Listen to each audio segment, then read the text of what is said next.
আসুন কিছু মহামানবের গল্প শুনি। আল্লাহ পাক বলছেন ওয়ামিনান নাস বা'দা আউযু বিল্লাহি মিনাশ শাইতানির রাজিম। ওয়ামিনান নাস, আল্লাহ বলছেন মানুষের মধ্যে কিছু মানুষ আছে, সবাই না। ওয়ামিনান নাস, মানুষের মধ্যে কিছু মানুষ আছে যারা কিনা মাইয়াশরি নাফসাহু ইবতিগা মারদাতিল্লাহ, যেই মানুষগুলো আল্লাহ পাকের সন্তুষ্টির জন্য তাদের নফসটাকে বিক্রি করে দিয়েছে। সুবহানাল্লাহ, চারটাখানি কথা না কিন্তু। মানুষের মধ্যে আল্লাহ কিন্তু সূরা বাকারায় বলেছেন শুরুর দিকে, মানুষের মধ্যে কিছু মানুষ আছে যারা মুমিন, কিছু মানুষ আছে যারা কাফের, কিছু মানুষ আছে যারা মুনাফিক, শুরুর দিকে পাবেন।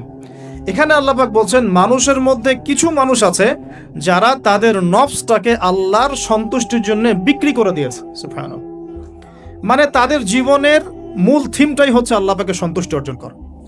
কোনো কিছুকেই তারা আল্লাহর সন্তুষ্টির উপর প্রাধান্য দিবে না। যদি কোটি টাকার অফার আসে হারাম, সে সেটা রিজেক্ট করবে, আল্লাহ নারাজ হবে। একটা সুন্দরী মেয়ে যদি জেনার অফার করে, সে রিজেক্ট করবে, কারণ সে আল্লাহকে ভয় করে। সে আল্লাহ পাকের জমিনের উপরে গায়রুল্লাহ বা কুফফারদের, তাগুতদের কোনো লজ ইমপ্লিমেন্ট করতে পারবে না, কারণ সে আল্লাহকে ভয় করে। সে ইকোনমিক লাইফে হালাল হারামের পরোয়া করে চলবে, কারণ সে আল্লাহকে ভয় করে। সে তার পরিবারে পর্দা এস্টাবলিশ করবে, বিকজ সে আল্লাহকে ভয় করে। মানে মাইয়াশরি নাফসাহু ইবতিগা মারদাতিল্লাহ, আল্লাহ পাকের সন্তুষ্টির জন্য নিজের নফসটাকে, জান মাল সবকিছুকে বিলিয়ে দিয়েছে। এই মানুষগুলোর সম্পর্কে আল্লাহ বলছেন ওয়াল্লাহু রাউফুম বিল ইবাদ, এই মানুষগুলোর প্রতি আল্লাহ পাক রাউফ হবেন, কোমল নরম সফট হয়ে যাবে। সুবহানাল্লাহ, কোমল নরম সফট মানে কি? কিয়ামতের মাঠে ডাকা হবে, এই গুনাহগুলো করেছিলে? জি আল্লাহ, আমি এই গুনাহগুলো করেছি। আল্লাহ পাক পর্দা দিয়ে দিবেন, পর্দার পরে বলবেন যে দুনিয়াতে তোমার এই গুনাহগুলো আমি গোপন করে রেখেছিলাম, আজকেও সবগুলো গোপন করে দিলাম, জান্নাতে চলে যাও। আল্লাহু রাউফুম বিল ইবাদ, আল্লাহ পাক তার বান্দার প্রতি রাউফ, কোমল হবে। দুনিয়াতে রাউফ কেমন? যে কোনো বিপদ আপদ বালা মুসিবতে সেই ব্যক্তি হাঁটু গেড়ে আল্লাহর কাছে চাবে, আল্লাহ আমার এই সমস্যা, আল্লাহ আমার এই সমস্যা, আল্লাহ আমার এই সমস্যা। আল্লাহু রাউফুম বিল ইবাদ, আল্লাহ পাক ওই বান্দার প্রতি সফট, কোমল হয়ে যাও। এগুলোর অনেক প্রমাণ আমি আমার জীবনেও পেয়েছি, এগুলো আমি পাবলিকলি বলতে পারবো না, আর আপনি ব্যাখ্যা করতে পারবো। আর এমন কিছু বিষয় আছে যেগুলো আসলে মানুষকে বলেও বোঝানো যায় না। বড় বড় স্কলারদের কিতাব এখন যখন পড়ি, তারা বলেন কি বলবো, তোমরা তো বুঝবেই না। মানে এমন একটা লেভেলে মানুষ চলে যায় যে ওই লেভেলের কথা সবাইকে বোঝানো যায় না। কিভাবে বলবো, কিভাবে ব্যাখ্যা করব, কোন আবেগ নিয়ে আসবো, কোন শব্দ নিয়ে আসবো, আমি আপনাকে বোঝাতে পারবো না, এরকম একটা অবস্থান থাকে। একজন সাহাবীর নাম বলি আলী ইবনে আবি তালিব রাদিয়াল্লাহু আনহু। আপনি তার পুরো জীবনী পড়লে তাকে খুব সফট পাবেন, নিজেকে গোপনকারী পাবেন, খুব বেশি উচ্ছ্বাস প্রকাশকারী পাবলিক ফিগার, হ্যাঁ, এই যে আমরা শো অফ, নিজেকে জাহির করা, আপনি পাবেন না তাকে। এবং তিনি শেষ জীবনে কি বলেছেন জানেন? শেষ জীবনে বলেছেন যে জ্ঞান আমি নবী সাল্লাল্লাহু আলাইহি ওয়াসাল্লামের কাছ থেকে পেয়েছি, সেগুলোকে সুষ্ঠুভাবে বন্টন করার মতো কাউকে পেলাম না জীবনে। মানে একটা লেভেল থাকে মানুষের আল্লাহ পাকের মারিফত লাভের, যে লেভেলে গিয়ে মানুষ সবার সাথে আমভাবে কিছু বলতে পারে না। তা আমি ওই লেভেলে কিছু ফিল করছি, কিছু নির্যাস পাচ্ছি যে আমি আপনাকে বুঝাতে পারছি না। যাই হোক, আল্লাহ পাক রাউফ মানে এত সফট হবেন, জীবনের যে কোনো পদে আপনি আল্লাহকে ডাকবেন, আল্লাহ আপনার ডাকে তাৎক্ষণিক সাড়া দিবেন ইনশাআল্লাহ, ইনশাআল্লাহ, ইনশাআল্লাহু আযজা ওয়া জাল। এখন পাতাগুলো ঘাটলে আমরা প্রথম এইরকম কোন মানুষকে পাই যারা নিজের নফসটাকে আল্লাহর জন্য উৎসর্গ করে দিয়েছেন? এক নাম্বার পাচ্ছি আমরা আমাদের আদি পিতা আদম আলাইহিস সালাম। আজকে ডিটেইলস আয়াত বাই আয়াত বলার সময় পাচ্ছি না, তবে আমি সামারি বলছি, আপনারা একটু বাসায় পড়ে নেবেন। আদম আলাইহিস সালামকে আল্লাহ রাব্বুল আলামিন নিজের হাত দিয়ে সৃষ্টি করেছেন। সুবহানাল্লাহ। এখন আল্লাহ পাকের হাত কি, কেমন, কিভাবে ব্যাখ্যা করতে পারবো না, এবং এই ব্যাখ্যা করা আমাদের জন্য জরুরি নয়। আল্লাহ পাক যা বলেছেন বাস, কোনো কিছুর সাথে সাদৃশ্যপূর্ণ নয়, কোনো কিছুর এক্সাম্পল তার সাথে শোভনীয় হবে না। জাস্ট আল্লাহ পাক বলেছেন খলাকতু বিয়াদাই, আমি আদমকে সৃষ্টি করেছি আমার দুই হাত দিয়ে, বাস এই পর্যন্ত, ফুল স্টপ। এগুলো হচ্ছে কোরআন সুন্নাহর কিছু মূলনীতি। আল্লাহ পাক বলেছেন আর রহমান আলাল আরশ ইস্তাওয়া, রহমান আরশের উপরে সমুন্নত। কোন হালতে কি অবস্থায় আছেন ব্যাখ্যা করতে পারবো না, দরকার নাই, ফুল স্টপ। আদম আলাইহিস সালামকে সব সবচেয়ে বড় যে নেয়ামত আল্লাহ পাক দিয়েছেন সেটা হলো আদম আলাইহিস সালামকে আল্লাহ পাক তার পক্ষ থেকে ইলম শিক্ষা দিয়েছেন। সুবহান। আল্লাহ পাক প্রথমেই তাকে সৃষ্টি করে ফেরেশতাদেরকে দিয়ে সিজদা করার নাই। আল্লাহ পাক তাকে আগে জ্ঞান শিক্ষা দিয়েছেন। সূরা বাকারা শুরুর দিকে আছে, ওয়া আল্লামাল আদামা আসমাআ কুল্লাহা। আমি আদমকে যত রকম জ্ঞান আছে, আসমাআ কুল্লাহা মানে যত রকম নাম এবং জ্ঞান আছে সবই শিখিয়েছি আদম আলাইহিস সালামকে। উম্মাহ আজকে পিছিয়ে পড়েছে আদম আলাইহিস সালাম এই মহামানবের জ্ঞানতাত্ত্বিক সুন্নত না নিয়ে। আজকে আমরা লেকচার শুনতে চাই, ইউটিউব ফেসবুক থেকে দিন শিখতে চাই, আমরা জ্ঞান অর্জন করতে চাই না। আপনি একটা লেকচারে ডাকেন, আপনি 2-3 লাখ লোক পাবেন। বাংলাদেশেই তো হচ্ছে 2-3-4-5 লাখ লোক, কিন্তু আপনি 5 লক্ষ লোককে 6 মাস একটা সিস্টেমেটিক সিলেবাস দিয়ে পড়াশোনা করতে বলেন, দে উইল ডিনাই। শুরু করে দেন, দেখবেন তার মধ্যে 10 জন বাকি আছে, বাকি সবাই রিজেক্ট করেছে। উম্মার সবচেয়ে বড় সমস্যা এখন, ইয়াংদেরকে স্পেশালি বলছি, জ্ঞানতাত্ত্বিক রেভলিউশনের ঘাটতি আছে। আমরা অনেক কিছু করতে চাই, অনেকে দাওয়ার কথা বলেন, জিহাদ ফি সাবিলিল্লাহর কথা বলেন, ইসলাম প্রতিষ্ঠার কথা বলেন, জ্ঞান অর্জন করতে চান না। ইলম অর্জন ছাড়া আপনি কিছুই করতে পারবেন না দিনের জন্য। Absolutely nothing you can do. আপনি কিছুই করতে পারবেন না। আদম আলাইহিস সালামকে শ্রেষ্ঠত্ব দেওয়া হয়েছে জ্ঞানের মানদণ্ডে। আর কোন জ্ঞান? এই মহাবিশ্বের সব জ্ঞান আল্লাহ পাক তাকে শিখিয়েছেন। আসমাআ কুল্লাহা, সমস্ত জ্ঞান শিখিয়েছেন। সুবহানাল্লাহ। তাহলে আমাদের পিতাকে আল্লাহ পাক সবচেয়ে প্রথম কোন নিয়ামত দিয়েছেন? জ্ঞানের নিয়ামত। এরপরে আল্লাহ পাক বলেছেন ফেরেশতাদেরকে, ওয়া ইয কুলনা লিল মালাইকা উসজুদু লি আদম, এবার তোমরা সবাই আদমকে সিজদা করো। এটা কিসের কারণে? ফিজিক্যাল স্ট্রাকচারের কারণে নয়, এটা কিন্তু জ্ঞানের কারণে, জ্ঞানতাত্ত্বিক সম্মানের কারণে। আর এই সিজদা সম্মানের সিজদা ছিল। এরপর আমরা জানি যে আদম আলাইহিস সালামকে জান্নাতে রাখা হয়েছে। সেখানে ওই যে ফেরেশতাদের মধ্যে লুকিয়ে থাকা জিন, যার নাম ইবলিস, সে সিজদা করে নাই। ইবলিস কিন্তু ফেরেশতা ছিল না, এটা ভুল কথা। ইবলিস কানা মিনাল জিন্নি ফাফাসাকা আন আমরি রাব্বিহ।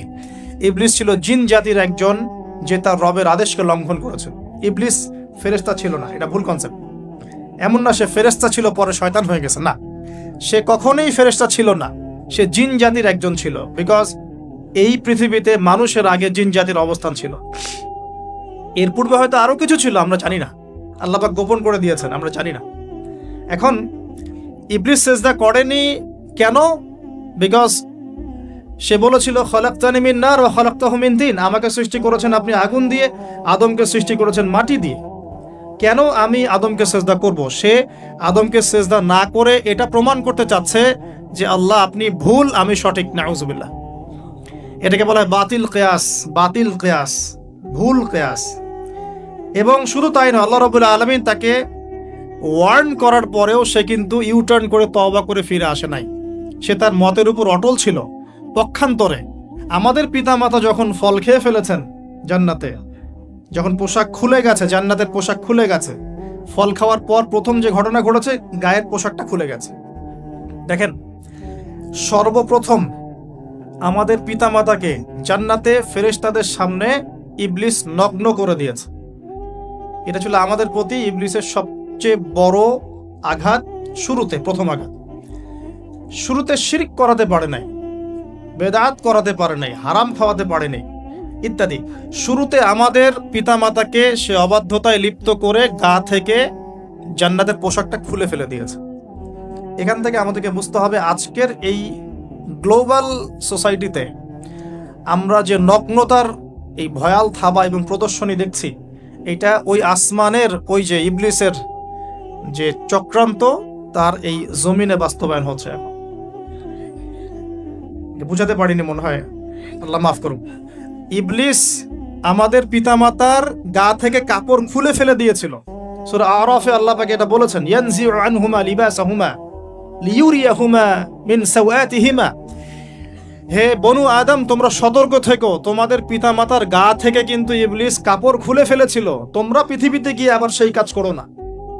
তাহলে এখন আমরা একটু বুঝতে চেষ্টা করি, ইন্টেলেকচুয়াল অডিয়েন্স সবাই আমরা, আমাদের ক্রিটিক্যাল থিঙ্কার্স দরকার। তাহলে এখন যে সোসাইটির মধ্যে নগ্নতার, বেহায়াপনার সয়লাভ চলছে, every single city and country, including Dhaka, the city of Akhiruzzaman, সেটাও তো দেখেন।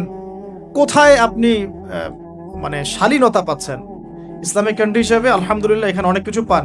ওয়ার্ল্ডের অন্যদিকে তাকিয়ে দেখো। তার মানে ইবলিসের ওই এজেন্ডা এখন পৃথিবীতে কিছু মানুষ বাস্তবায়ন করছে। তাদের সাথে ইবলিসের একটা যোগসূত্র আছে আদর্শিক।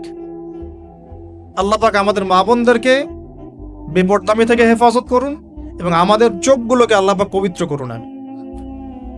কিভাবে আপনি চোখ নামিয়ে চলবেন এই সমাজের মধ্যে? এটা এত সহজ নয়। আমরা খুব ভালো করে জানি এটা এত সহজ নয়। তো দেখুন, অনেক ভিতরে চলে যাচ্ছি। আদম আলাইহিস সালাম, হাওয়া আলাইহিস সালামকে সর্বপ্রথম নগ্ন করে দিয়েছে ইবলিস। তারা কিন্তু তওবা করে ফিরে এসেছেন। কি সেটা? রব্বানা, আমরা বলি রব্বানা যালামনা আনফুসানা ওয়া ইল্লাম তাগফির লানা ওয়া তারহামনা লানাকুনান্না মিনাল খাসিরিন। যখনই আমাদের পিতামাতা বুঝতে পারলেন যে তারা একটা ভুল করে ফেলেছেন, তখন তারা তওবা করে ইউটার্ন করলেন আল্লাহর দিকে, যেই কাজটা ইবলিস করে নাই। এই কাজটা ইবলিস না করার কারণে সে কাফের হয়ে গেছে, চিরস্থায়ী জাহান্নামী হয়ে গেছে। আর এই তওবা করে ফিরে আসার কারণে আমাদের পিতামাতা জান্নাতি হয়ে গেছে।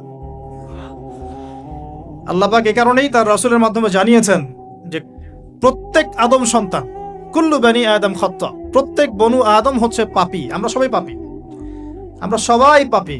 পাপের তো শেষ নাই আমাদের, আল্লাহ মাফ করো। ওয়া খায়রুল খাত্তাইন আত-তাওয়াব, যারা তওবা করে ফিরে আসে এরাই হচ্ছে শ্রেষ্ঠ পাপী।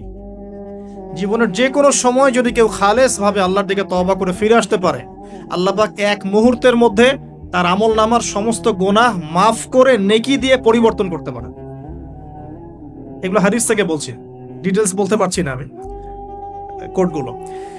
তো এখন এই মহামানবের জীবন থেকে আমরা কি শিখলাম? দেখুন, তাকে আল্লাহ পাক ইলমের নিয়ামত দিয়েছেন। তার মানে আমরা যদি গতানুগতিক মুসলিম না হয়ে এক্সট্রা অর্ডিনারি মুসলিম হয়ে আল্লাহর সাথে সাক্ষাৎ করতে চাই, দুনিয়াতে বেঁচে থাকতে চাই, পরকালে জান্নাত চাই, তাহলে আমাদেরকে আগে ইলমের চর্চা করতে হবে। এবং এই জ্ঞানের চর্চা মানে ক্লাসিক্যাল সিলেবাসে আপনাকে পড়াশোনা করতে হবে। শুধু একটা লেকচার শুনে নয়, ফেসবুক ইউটিউব দেখে তো মোটেই নয়। এখান থেকে মাঝে মাঝে কিছু নলেজ নেওয়া যায়, কিন্তু এগুলো কখনো কনস্ট্রাকটিভ নলেজ নয়। বরেণ্য ওলামায়ে কেরাম যারা থাকবেন আপনাদের বেস্ট পসিবল ওয়েতে, তাদের কাছে গিয়ে পরামর্শ করে বইপত্র পড়তে হবে। আদারওয়াইজ আপনার মেমোরি এবং জ্ঞানটা বিক্ষিপ্ত হয়ে যাবে। এখনকার ইয়াং জেনারেশনের অন্যতম সেরা প্রবলেম হচ্ছে তাদের মস্তিষ্ক বিক্ষিপ্ত। তাদের মস্তিষ্কে কনস্ট্রাকটিভ কোনো সিলেবাসের পড়াশোনা নাই। আজকে এই বই, কালকে ওই বই, কালকে আদনান ভাইয়ের লেকচার, পরশুদিন আজহারি ভাইয়ের লেকচার, তারপরের দিন আরেক ভাই, তারপর আরেক ভাই। আবার সমাজে তো এক একজন এক এক কথাও বলছে, তখন তার মাথাটা পুরো পাজলড, হ্যাঁ, ম্যাসাকার। এই মাসালা এটা বলছেন, ওই মাসালা ওইটা, তার ওইটা কি হবে, ওইটা কি হবে। সলিউশন হচ্ছে ক্লাসিক্যাল ইসলামিক সিলেবাস পড়াশোনা করতে হবে। আমি খুব শর্ট করে গেলে সাবজেক্টগুলো বলে দিই আপনাদেরকে। 1 নম্বর, ফার্স্ট অফ অল কোরআনুল কারীম। কোরআনুল কারীমের মধ্যে থাকবে authentic recitation, translation, Quranic grammar এবং অ্যারাবিক ল্যাঙ্গুয়েজ, 4টা বিষয়। তারপর থাকবে হাদিসের নবী সাল্লাল্লাহু আলাইহি ওয়াসাল্লাম। হাদিসের মধ্যে সহজ হাদিসের কিতাবগুলো পড়তে হবে। ফর এক্সাম্পল মিশকাতুল মাসাবিহ, রিয়াদুস সালিহিন, বুলুগুল মারাম, আপনার ফাইজুল কালাম, হাদিসে আরবাইন, এরকম কিতাবগুলো আগে। তারপরে আস্তে আস্তে আস্তে আপনি কঠিন কিতাবের দিকে যাবেন। তবে এগুলো ওস্তাদ ছাড়া হয় না। এরপর দরকার হচ্ছে সিরাত, নবী সাল্লাল্লাহু আলাইহি ওয়াসাল্লামের পবিত্র জীবনী। এই জীবনী যার জানা নাই, সে তার জীবনটাকে রাসূলের সিরাতের আলোকে মেলাতে পারবে না। এবং দ্বীন ইসলাম নিয়ে কিছু করতে চাইলে রাসূলের সিরাতের সুন্নাহ মাফিক করতে পারবে না। এরপর দরকার ইকোনমিক্সের জ্ঞান, ইসলামিক ইকোনমিক্স অবশ্যই। তারপরে দরকার হচ্ছে ইসলামিক ইতিহাসের জ্ঞান, ফিকহের জ্ঞান, আকীদার জ্ঞান, উসুলের জ্ঞান। এভাবে একটা কনস্ট্রাকটিভ সিলেবাস দাঁড়ায়। তারপরে গিয়ে একজন মানুষের জ্ঞানটা পাকাপোক্ত হবে। সময় লাগুক না, 10 বছর, 15 বছর, 20 বছর। আমরা দোয়া করি আল্লাহর কাছে, আল্লাহ পাক আগামী পুরো 20 বছর আমাদেরকে পড়াশোনা করার তৌফিক দান করুন। পড়তে থাকবো। আমাদের বেশি কথা বলার দরকার নেই, পড়তে থাকবো, জানতে থাকবো। এখন তাহলে আমরা আজকে প্রথম একটা লেসন পেলাম, গতানুগতিক মুসলিম না হয়ে এক্সট্রা অর্ডিনারি মুসলিম হতে হলে প্রথমে এই মহামানবের জ্ঞানতাত্ত্বিক শিক্ষা নিতে হবে, ইলমের মেহনত হবে ইনশাআল্লাহ। আল্লাহ পাক আমাদের সবাইকে জ্ঞানের মেহনত করার তৌফিক দান করুন এবং আমাদের পরিবারে জ্ঞান প্রতিষ্ঠার তৌফিক দান করুন। আমাদের বাচ্চাদের মধ্যে সেই জ্ঞান প্রবেশ করানোর তৌফিক দান করুন। আর প্রয়োজন হচ্ছে তাওবাহ। আদম আলাইহিস সালাম ভুল করেছেন, আমরাও ভুল করি, কিন্তু শয়তানের পাল্লায় পড়ে ভুল করলেই তার তাবেদারি করতে হবে না, বরং যখনই আমাদের স্মরণ হবে আমরা ইউটার্ন করব আল্লাহর দিকে তওবা করে। দ্বিতীয় মেসেজ হচ্ছে বেশি বেশি তওবা ইস্তেগফার করব। দিনে কমপক্ষে 100 বার পড়তে পারি আস্তাগফিরুল্লাহাল্লাযী লা ইলাহা ইল্লা হুয়াল হাইয়ুল কাইয়্যুম ওয়া আতুবু ইলাইহি, অথবা এতটুকু অ্যাটলিস্ট আস্তাগফিরুল্লাহ ওয়া আতুবু ইলাইহি, আস্তাগফিরুল্লাহ ওয়া আতুবু ইলাইহি, বাস এতটুকু। নবী সাল্লাল্লাহু আলাইহি ওয়াসাল্লাম দিনে 100 বার তওবা করতেন, কোন হাদিস এসেছে 70 বার তওবা করতেন। এরপর একটু সামনে যাই, কোরআনের পাতা উল্টালে দেখবো আরেকজন নবীর নাম আসে, আরেকজন মহামানবের নাম, তার নাম হচ্ছে নূহ আলাইহিস সালাম। এই মানুষগুলো যাদের কথা বলছি তারা কিন্তু কেউ গতানুগতিক মুসলিম ছিলেন না, ছিলেন তারা এক্সট্রা অর্ডিনারি মুসলিম ছিলেন। আমি তাদের থেকে নলেজ নিচ্ছি। এবার আসি কোরআনের পাতা একটু সামনে গেলে দেখবো আরেকজন নবীর নাম চলে আসে, নূহ আলাইহিস সালাম। নাম শুনেছেন? সামারি 950 বছর দিনের দাওয়াত দিয়েছেন। সুবহান।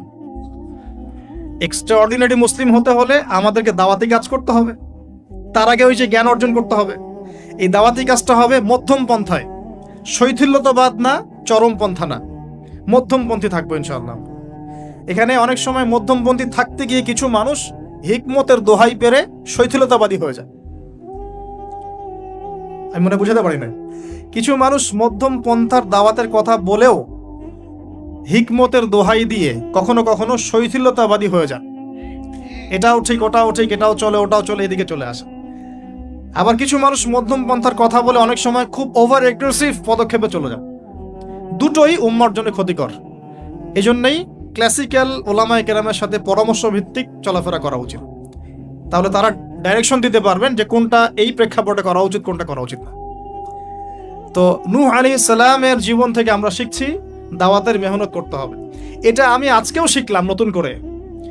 নিজের মধ্যেই মনে হলো যে আমার সামনে যে ভাই গাড়ি ড্রাইভ করছেন তাকে তো দুটো কথা বলতে পারতাম, কেন বললাম না? যে ইমামের পিছনে নামাজ পড়ে আসলাম তাকে তো দুটো কথা বলতে পারতাম, কেন বললাম না? বলতে পারতাম যে ইমাম সাহেব আপনি শুনুন, নবী সাল্লাল্লাহু আলাইহি ওয়াসাল্লাম বলেছেন দুনিয়ার সবচাইতে নিকৃষ্ট চোর হচ্ছে সে ব্যক্তি যে রুকু সেজদা ঠিকমতো আদায় করে না। চুরি করলে চোরের হাত কেটে ফেলতে হয়। যদি কেউ আমার ফোনটা চুরি করে, ইসলামিক লস কি বলছে? তার হাতটা কেটে ফেলতে হয়। আর নবীজি বলছেন সবচেয়ে নিকৃষ্ট চোর সে ব্যক্তি যে ব্যক্তি রুকু সেজদা ঠিকমতো আদায় করে না। তো আমরা এরকম দাওয়াতের অনেক ক্ষেত্র পাই। নিজেও ফিল করলাম যে না, আসলে মনে হয় আমি পরিপূর্ণ দায়ী হতে পারছি না। আমি তো যে বিমানে আসলাম তার কেবিন ক্রুদেরকে দাওয়াত দিতে পারতাম, অ্যাটলিস্ট শালীনতার একটা আয়াত শোনাতে পারতাম যে এই পোশাকগুলো মেয়েদের পরা উচিত নয়। যে পোশাকটা আপনি পরে আছেন, আকাশে উঠছি, সুবহানাল্লাহ, 1 সেকেন্ডের মধ্যে প্লেন ক্র্যাশ করতে পারে। Possible or not possible? 1 সেকেন্ডের মধ্যে। সেখানে আমি কিভাবে আল্লাহর জিকির বাদ দিয়ে বেহায়াপনা লিপ্ত হতে পারি? বিশ্বাস করেন, হয়তোবা আমি একটু দুর্বল মনের মানুষ কিনা জানি না, কিন্তু আমি এয়ারে উঠলে আমার সবসময় ফিকির থাকে লা ইলাহা ইল্লাল্লাহ লা হাওলা ওয়ালা কুওয়াতা ইল্লা বিল্লাহ আস্তাগফিরুল্লাহ ওয়া আতুবু ইলাইহি। মানে আমি মনে হয় যে আল্লাহ পাক ধরে রেখেছেন আমাকে, এটা ফিল করে আল্লাহ ধরে রেখেছেন বলে যেতে পারছি। ওখানে আমরা কিভাবে নগ্নতা প্রদর্শনী করতে পারি, কিভাবে করতে পারি? তো দাওয়াতের অনেক ক্ষেত্র সামনে আসে। আপনার সন্তানকে, আপনার স্ত্রীকে, আপনার প্রতিবেশীকে, ড্রাইভারকে, সবজিওয়ালাকে আমরা দাওয়াত দিতে পারি। বাট আমি মনে হচ্ছে যে আমি আসলে কথাটা বলছি বড় গলায়, আমি এখনো নিজেও এটা হতে পারি নাই। আল্লাহ পাক আমাদেরকে হওয়ার তৌফিক দান করুন। নূহ আলাইহিস সালাম 950 বছর দাওয়াত দিয়েছেন। একটা খালি এক্সাম্পল দিচ্ছি। তিনি সূরা নূহের মধ্যে আল্লাহ পাক বলেছেন, নূহ আলাইহিস সালাম আল্লাহকে বলছেন, রব্বি, হে আমার রব, ইন্নী দাআউতু কওমি লাইলা ওয়া নাহারা, আমি আমার এই কওমকে প্রতিদিন প্রতি রাত দাওয়াত দিয়েছি। সুবহানাল্লাহ, প্রতিদিন প্রতি রাত। আজকে এসেছি, হয়তো 2-3 মাস পরে আপনাদের এখানে আবার আসতে পারি। প্রতিদিন প্রতি রাত কিন্তু আমি দাওয়াতি কাজ করতে পারছি না, আমরা কেউই করছি না। নূহ আলাইহিস সালাম বলছেন আমি বিনা আজর, কোনো আজর ছাড়াই, কোনো স্বার্থ ছাড়াই, আল্লাহ আমি আমার কওমকে দিন রাত দাওয়াত দিয়েছি। ওয়ালাম ইয়াজিদহুম দুআই ইল্লা ফিরারা, যখনই দাওয়াত দিয়েছি আমার দাওয়াত শুনে তারা খালি পৃষ্ঠ প্রদর্শন করেছে।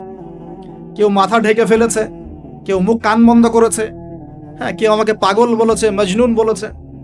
এমনকি তিনি যখন নৌকা বানাচ্ছেন আল্লাহ পাকের আদেশে, মানুষ পাশ দিয়ে হেঁটে যায় আর টিটকারি করে, কবে মরুভূমিতে নৌকা চলবে নূহ, তোমার এই নৌকা মরুভূমিতে চলবে কবে? মানুষ টিটকারি মারে।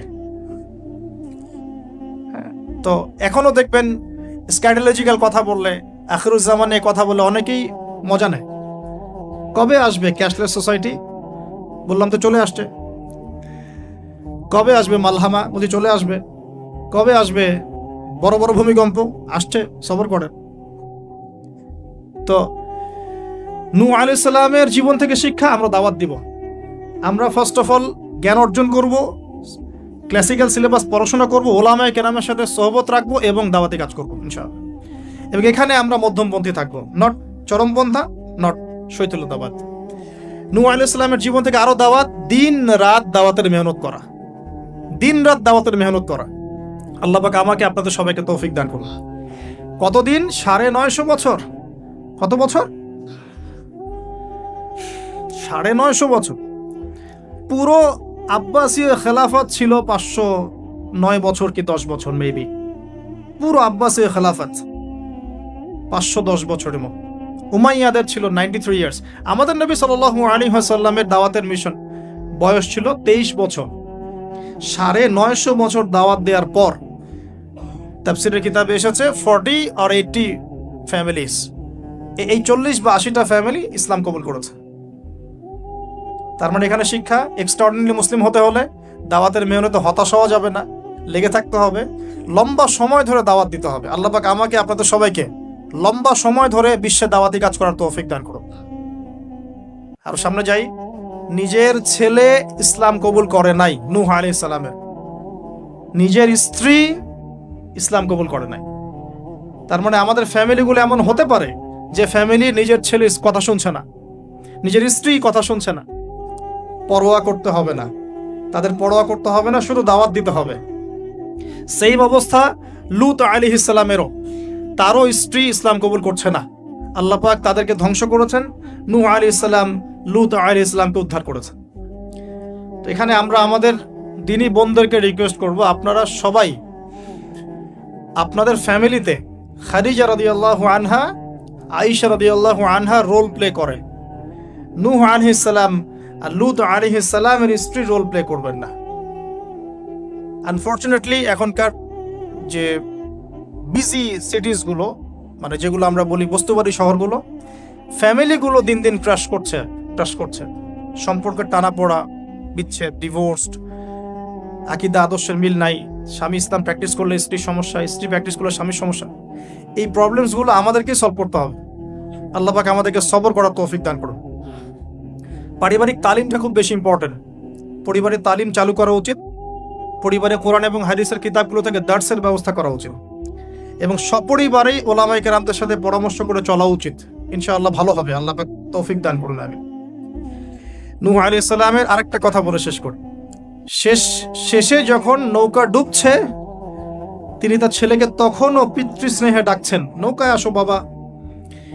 ছেলে বলছে যে আমি পাহাড়ে উঠে যাব, ইয়াসিমুনি মিনাল মা, এই পাহাড় আমাকে পানি থেকে বাঁচাবে। নূহ আলাইহিস সালাম বলছেন, আল্লাহ তুমি আমার ছেলেকে বাঁচাও, ইন্নাহু মিন আহলি, সে আমার পরিবারের একজন। আমরা বলি না আমাদের সন্তানদের ক্ষেত্রে, আল্লাহ পাক বলছেন লাইসা মিন আহলিক, সে তোমার পরিবারের কেউ না।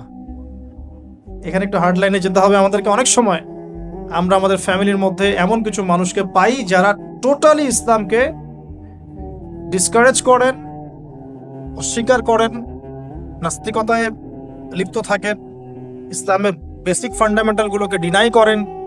এই ব্যাপারে কঠোর হওয়া উচিত। আল্লাহ পাক আমাদেরকে বোঝার তৌফিক দান করুন। পাতা উল্টালে এরপর একজন নবীর নাম আসে না, আসে একজন নেতার নাম। মুসা আলাইহিস সালামকে আল্লাহ পাক একটা বিজয় অভিযান দিয়েছিলেন বাইতুল মাকদাস, অনেকে বলেন মাকদিস। তো এই জায়গায় বিজয় অভিযানে পাঠানো হচ্ছে মুসা আলাইহিস সালামকে, কিন্তু তিনি তার কওমের জন্য একজন নেতা নির্বাচন করছেন। তার কওম বলছে আমাদেরকে একজন নেতা দিন যার আন্ডারে থেকে আমরা আমালেকা সম্প্রদায়ের বিরুদ্ধে যুদ্ধ করব। এখন মুসা আলাইহিস সালাম বলছেন, আল্লাহ পাক যদি কোনো নেতা দেন, তোমরা যদি আবার পালানো শুরু করো। কারণ বনু ইসরাইল সম্পর্কে তার খুব মারাত্মক কিছু অভিজ্ঞতা আছে। ফেরাউনের কবল থেকে মুক্তি পাওয়ার পরে বাছুর পূজা শুরু করেছে। তোমরা তো এই আদেশ আসলে পিছনে পালানো শুরু করবা। তারা বলল, না, আমরা পালাবো না, আমরা অবশ্যই সামনে অগ্রসর হব। কেন পালাবো? আমাদের জান মাল দিয়ে আমরা প্রয়োজনে ফাইট করব, এবং আমরা আমাদের স্ত্রী সন্তানদেরকে রক্ষা করব। আমাদের বাড়িঘর তারা লুটপাট করছে, আমরা ওদেরকে প্রতিহত করব। অনেক কথা বলেছে, সূরা বাকারাতেই পাবেন আপনি সব। তো আল্লাহ রাব্বুল আলামিন একজন ব্যক্তিকে সেখানে নেতৃত্ব দিলেন, তার নাম তালুত। কি নাম ভাইয়া? তালুত। এবং তালুতের আন্ডারে যুদ্ধ করছেন একজন ছোট বলছি কারণ তখন তার বয়স 12 থেকে 14 বছর। তিনি পরবর্তীতে নবী হয়েছেন, তার নাম দাউদ আলাইহিস সালাম। তো এই তালুত সম্পর্কে কি নসিহত, কেন এক্সট্রাঅর্ডিনারি মুসলিম হওয়ার সাথে কি সম্পর্ক? কোরআনের পাতা উল্টালে তালুত সম্পর্কে দুটো কথা পাওয়া যায়। বনু ইসরাইল বলছেন যে তালুত নেতৃত্বের যোগ্য নয়, তার তো সম্পদ নাই, তার তো খ্যাতি নাই। আমরা তো এটাই বলি, নেতৃত্ব কখন আসে? খ্যাতি আছে আপনার, আপনি নেতা হওয়ার যোগ্য, সম্পদ আছে, আপনি নেতা হওয়ার যোগ্য। আমাদের থটসটা এরকম, এটা বনু ইসরাইলের ইহুদিদের থটস, ঠিক আছে? কিন্তু আল্লাহ পাক বলছেন, সূরা বাকারাতে আছে যে আল্লাহ রাব্বুল আলামিন তাকে দিয়েছেন বাসতাতান ফিল জিসমি ওয়াল ইলম। তালুতকে আমি নেতৃত্ব দিয়েছি কারণ তালুতকে আমি আল্লাহ দুটো নেয়ামত দিয়েছি। এক হচ্ছে শারীরিক ফিজিক্যাল শক্তি এবং সুস্থতা, এবং জ্ঞানের প্রজ্ঞার পারদর্শিতা। তাহলে নেতৃত্বের দুটো গুণ পেলাম, প্রজ্ঞা, জ্ঞান এবং শারীরিক সুস্থতা, শক্তি। এক্সট্রাঅর্ডিনারি মুসলিম হতে হলে আমাদের সবাইকে সুস্থ থাকতে হবে, ফিজিক্যালি স্ট্রং থাকতে হবে। এটার জন্য এখনকার লাইফস্টাইল ত্যাগ করতে হবে। You have to change your food habits and lifestyle. এখন এটা নিয়ে আমিও বেশি কথা বলছি কারণ আমি নিজেও ট্রাই করছি। বিশ্বাস করেন, আপনাদেরকে আমি ফখর করে বলছি না। এক একটা স্টেডিয়াম আমরা যখন ছোট, 20 বছর বয়স, 20 থেকে 25, 10 রাউন্ড আমাদেরকে আগে দিতে হতো, 10 রাউন্ড। এখন 3, হাইয়েস্ট 4। তাহলে ওই তালুতের ওই স্ট্রেংথ কিন্তু আমার কাছে এখন নাই। তার মানে আমার কাছে এখন নেতৃত্বের যোগ্যতাই নাই। তাহলে আমাদের এমপি মন্ত্রীদের কি হবে? বাংলাদেশের কথা বলছো, তাহলে কি হবে? কেউ হুইল চেয়ারে, কেউ জ্বর হলে সিঙ্গাপুরে, কেউ ওইখানে অপারেশন, কেউ ওইখানে। ফিজিক্যালি ফিট কয়জন আছেন? আমি কিন্তু তাদের সাথে খুব মজা করে কথা বলি, তাদের সাথে আমার খুব ভালো সম্পর্ক। ভালো সম্পর্ক মানে ফ্রেন্ডলি সম্পর্ক, মানে নাসিহাত করি, নাসিহাত। এক ভাই বলছিলেন, ওনাদের একজন বড় কর্মকর্তা, দোয়া করেন আমার জন্য একটু খাস করে সেজদায়, যে ঠিক আছে আমি আপনার জন্য দোয়া করব, আল্লাহ পাক আপনাকে তাগুতের বিধান থেকে বের করে নিয়ে আসবে। ঠিক আছে? তো যাই হোক, আল্লাহ তাদেরকে হেদায়েত করুন, দোয়া করি আমরা, আল্লাহ হেদায়েত করুন। এখন আমাদেরকে এক্সট্রাঅর্ডিনারি মুসলিম হতে হলে অবশ্যই ফিজিক্যালি ফিট থাকতে হবে। তালুতকে আল্লাহ পাক ফিটনেস দিয়েছেন, আর ফিটনেস কিভাবে আমরা রক্ষা করব আমরা বুঝবো। এটা খাওয়ার দাওয়ার, ঘুমানো, স্পেশালি ঘুমানো, ঘুম থেকে ওঠা, ফজরের পরের জগিং, প্রয়োজনে জিম, এবং ফুড হ্যাবিট চেঞ্জ করা। রাসূল সাল্লাল্লাহু আলাইহি ওয়াসাল্লামের প্রফেটিক লাইফস্টাইল ফলো করলে ইনশাআল্লাহ আমরা সুস্থ থাকবো। আল্লাহ পাক আমাদের সবাইকে, আমি সহ আপনাদের সবাইকে আল্লাহ পাক সুস্থতার নিয়ামত দান করুন, এবং আল্লাহ পাক আমাদের সবাইকে দীর্ঘ নেক হায়াত দারাজ করুন। এই হায়াতকে আল্লাহর দ্বীনের জন্য ব্যয় করার তৌফিক দান করুন। আরেকটা হচ্ছে ইলম, আবারও জ্ঞানের কথা আসলো। তালুতকে আমি জ্ঞান দিয়েছি। ইউতাল হিকমা, আল্লাহ পাক বলছেন যে ওয়ামা ইউতাল হিকমাতা ফাকাদ উতিয়া খায়রান কাসীরা, যাকে প্রজ্ঞা দেয়া হয়েছে তাকে প্রচুর প্রচুর প্রচুর কল্যাণ দেয়া হয়েছে। সুবহানাল্লাহ। পাতা উল্টাই সামনে যাই, এক্সট্রাঅর্ডিনারি মুসলিম ছিলেন আরেকজন, তার নাম হচ্ছেন দাউদ আলাইহিস সালাম, যিনি তালুতের বাহিনীতে যুদ্ধ করছেন। আমালেকা সম্প্রদায়ের মধ্যে অনেক বিশাল দেহি কিছু মানুষ ছিলেন, তার মধ্যে একজনের নাম জালুত। ওই জালুত নাকি একাই 100 জনের সাথে লড়াই করতে পারত। তো তালুত যখন নদী পার হচ্ছে তখন বলেছিল যে কেউ পানি খাবে না, শুধুমাত্র 1 ঢোক পানি খেতে পারবে। যে ব্যক্তি পানি খাবে ফালাইসা মিন্নি, সে আমার কিন্তু অন্তর্ভুক্ত হতে পারবে না। তাফসিরে আসছে মাত্র 313 জন সৈন্য পানি না খেয়ে থাকতে পেরেছে। ওই যে বদরে 313 জন, ঠিক তালুতের যুদ্ধেও 313 জন। এটা অনেকে জানেন না, বদর যুদ্ধ হয়েছে 313 জন সাহাবী, তালুতের সাথেও ছিল মাত্র 313 জন। আর এদিকে আমালেকা সম্প্রদায়ের বিশাল বাহিনী। এখন আমালেকা সম্প্রদায়ের মধ্যে এক যোদ্ধা আছে, তার নাম জালুত, যে একাই 100 জনের সাথে লড়াই করতে পারে। আল্লাহ রাব্বুল আলামিন তার সাথে মোবারাজার জন্য দাউদ আলাইহিস সালামকে আদেশ করছে। দাউদ আলাইহিস সালামের বয়স তখন 14 বছর। বলা হচ্ছে তাফসীরের কিতাবে, দাউদ আলাইহিস সালাম দূর থেকে একটা গুলতি বলি আমরা, বাটুল গুলতি টাইপের, এগুলো নিক্ষেপ করে এটা সরাসরি তার এই দুই চোখের মাঝখানে গিয়ে লাগিয়েতেই তার ইন্তেকাল হয়ে গেছে, মৃত্যু হয়ে গেছে। জালুত শেষ। এটা দেখে আমালেকা সম্প্রদায় পিছনে পালানো শুরু করেছে। 313 জন নিয়ে এই মুসা আলাইহিস সালামের নেতৃত্বে, তালুতের নেতৃত্বে এই বাহিনী বাইতুল মাকদিস বিজয় করেছিল। দাউদ আলাইহিস সালাম থেকে আমাদের কি শিক্ষা আছে একটু দেখি। এক্সট্রাঅর্ডিনারি মুসলিম হতে হলে কি করতে হবে? দাউদ আলাইহিস সালাম সম্পর্কে আল্লাহ রাব্বুল আলামিন দুটো কথা বলেছেন।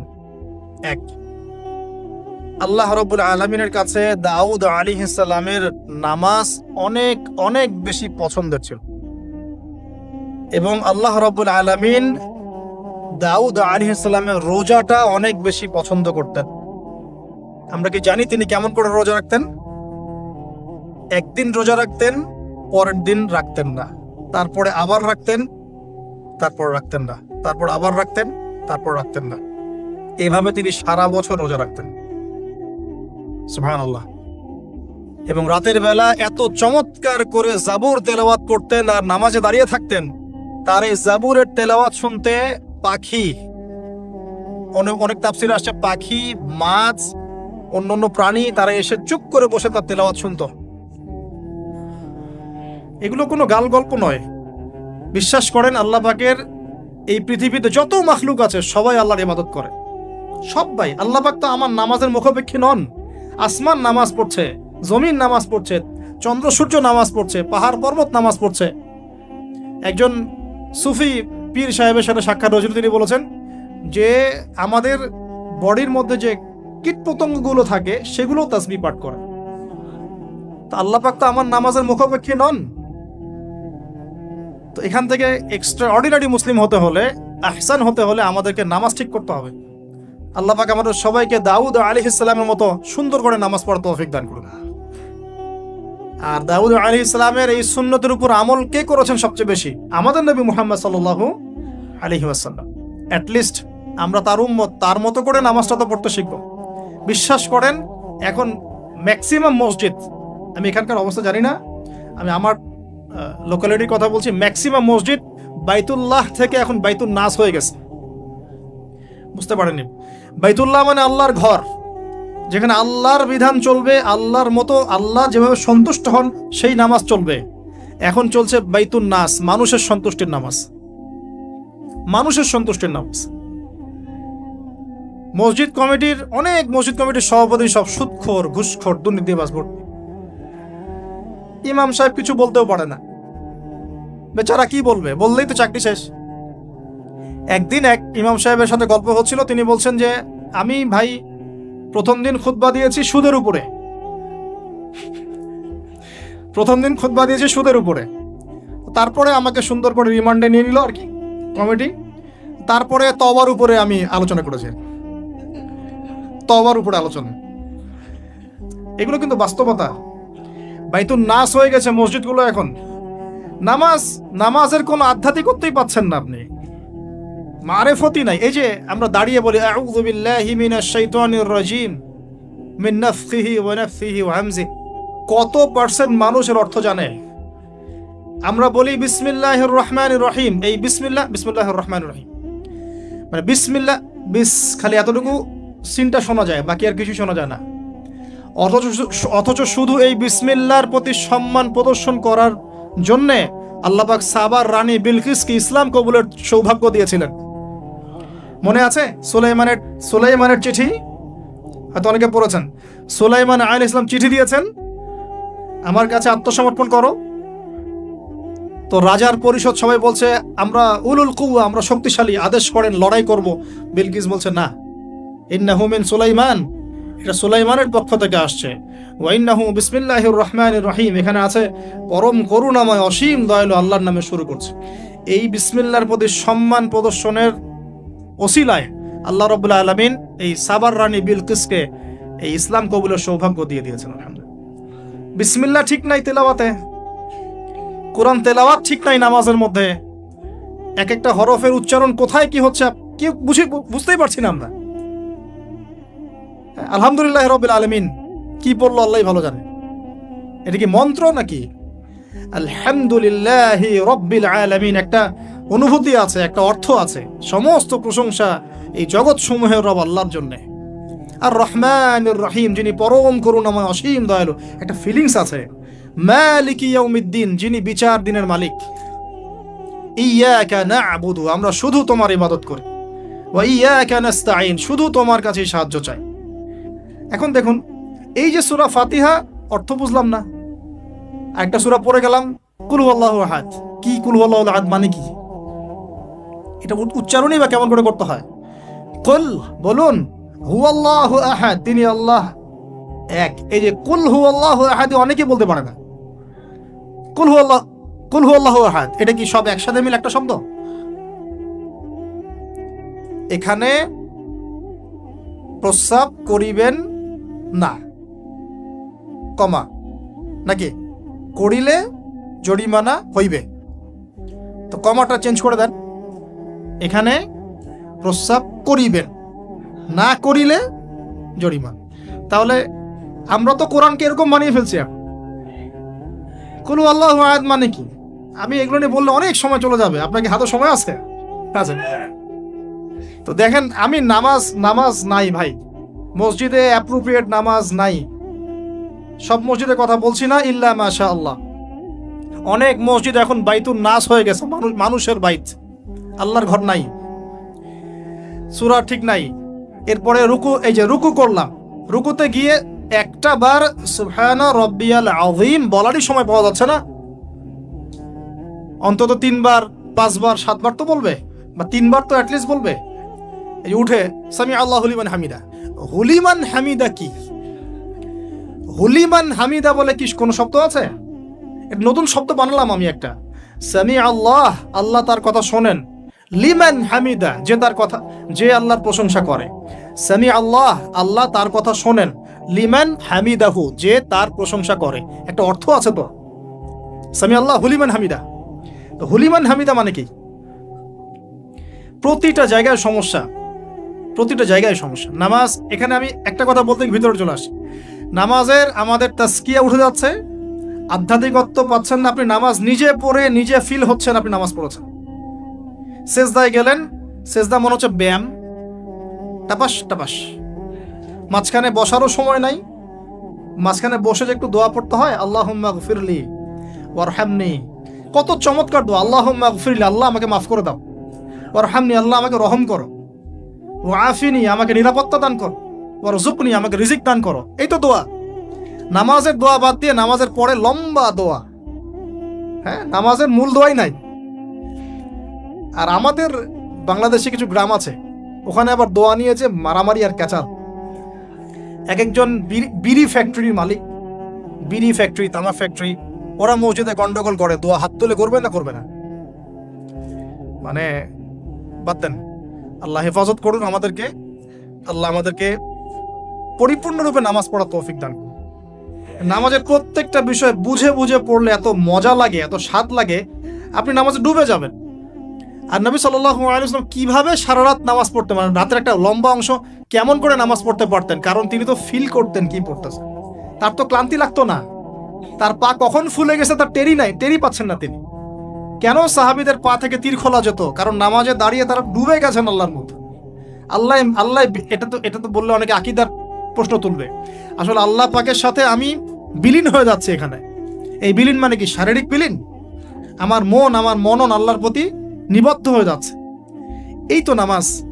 এই নামাজ মেরাজুল মুমিন বলে না?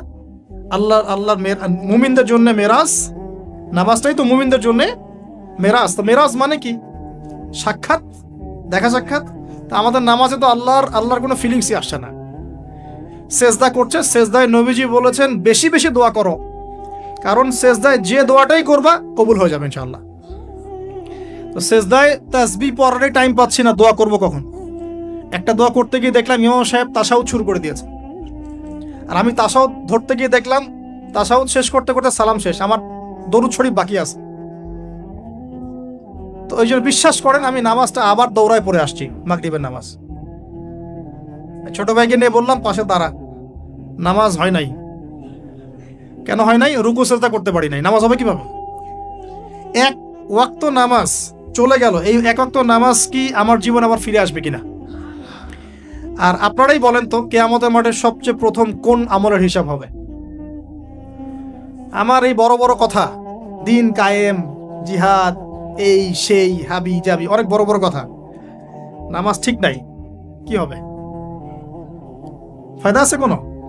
এই জিনিসটা যদি আমাদের সমাজ থেকে আস্তে আস্তে বিদায় নিতে থাকে তাহলে তো সমস্যা। আল্লাহ পাক আমাদের সবাইকে পরিপূর্ণ নামাজি হওয়ার তৌফিক দান করুন। একটা কথা বলতে গিয়ে অনেক ভিতরে চলে আসলাম। দাউদ আলাইহিস সালামের নামাজ আল্লাহর কাছে অনেক প্রিয় ছিল, আর তার সওম রোজা আল্লাহর কাছে অনেক প্রিয় ছিল। আমাদের সবাইকে আল্লাহ পাক এই মহামানবের জীবন থেকে নামাজ শেখার তৌফিক দান করুন, রোজা রাখার তৌফিক দান করুন।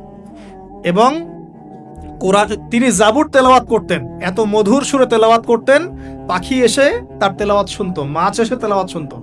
আমাদের তেলাওয়াত তো মাশাআল্লাহ করলে মানুষ বিরক্ত হচ্ছে, আমাদের তেলাওয়াত শুনে মানুষ বিরক্ত হচ্ছে। তো আল্লাহর ওয়াস্তে আমি একটু রিকোয়েস্ট করি সবাইকে, আল্লাহর ওয়াস্তে আপনারা সবাই বিশুদ্ধ করে তার তিলের সাথে কোরআন তেলাওয়াত করা শিখবেন ইনশাআল্লাহ। 1 বছর সময় লাগে লাগুক, 2 বছর লাগে লাগুক, 3 বছর লাগে লাগুক। আমার একজন ওস্তাদি বলতে পারি, টিচার আছেন, যিনি নিজে 7 জনের কাছে কোরআন তেলাওয়াত করা শিখেছেন।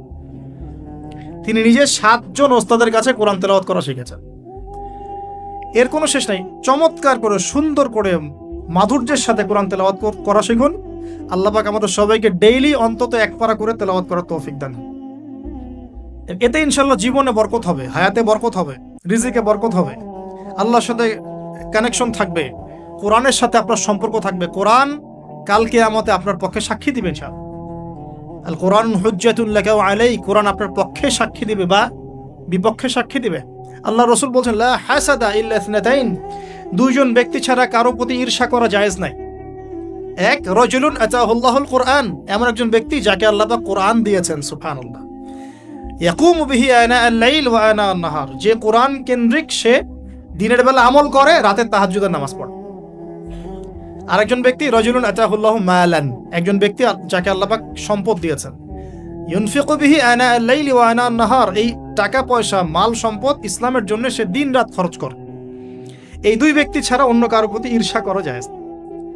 আর এগুলো হাদিস তো অনেক শুনেছেন, প্রত্যেক হরফে 10 নেকি করে পাবেন।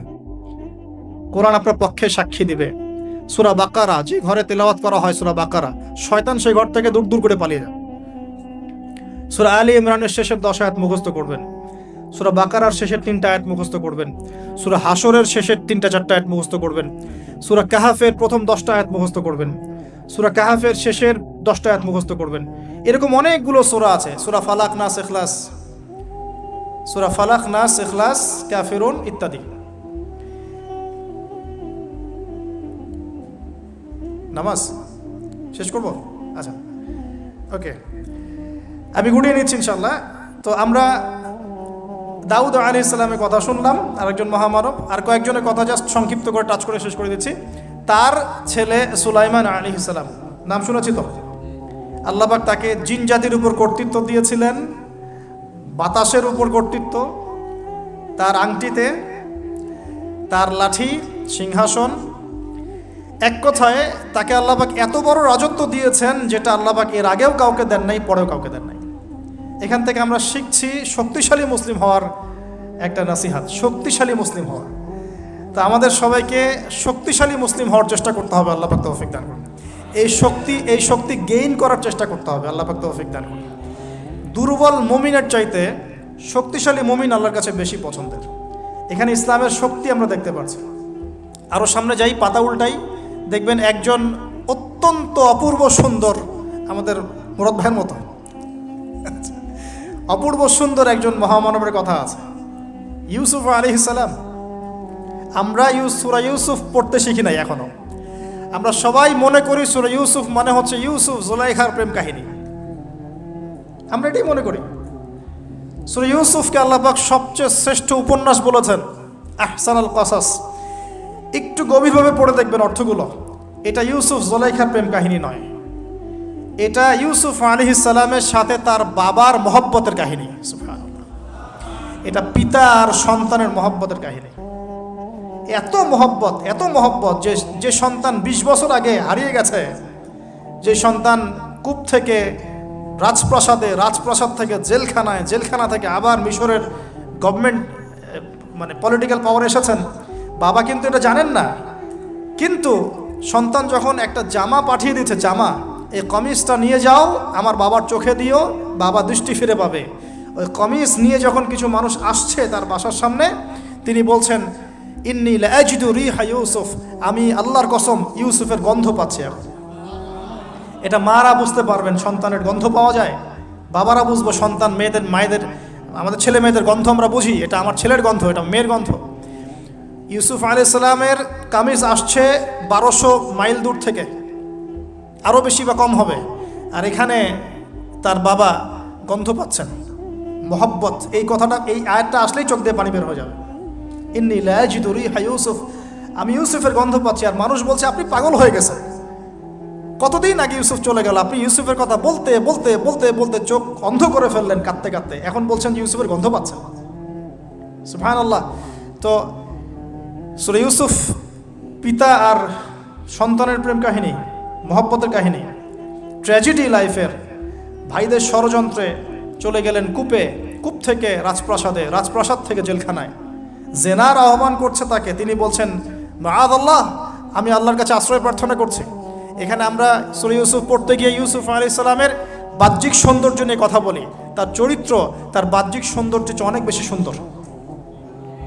সূরা ইউসুফ আলাইহিস সালামের এই যে জেনা থেকে মুক্ত থাকার শিক্ষা, এটা যদি আমাদের যুব সমাজ নিতে পারে, ইনশাআল্লাহ অর্ধেক কাজ হয়ে যাবে ইনশাআল্লাহ।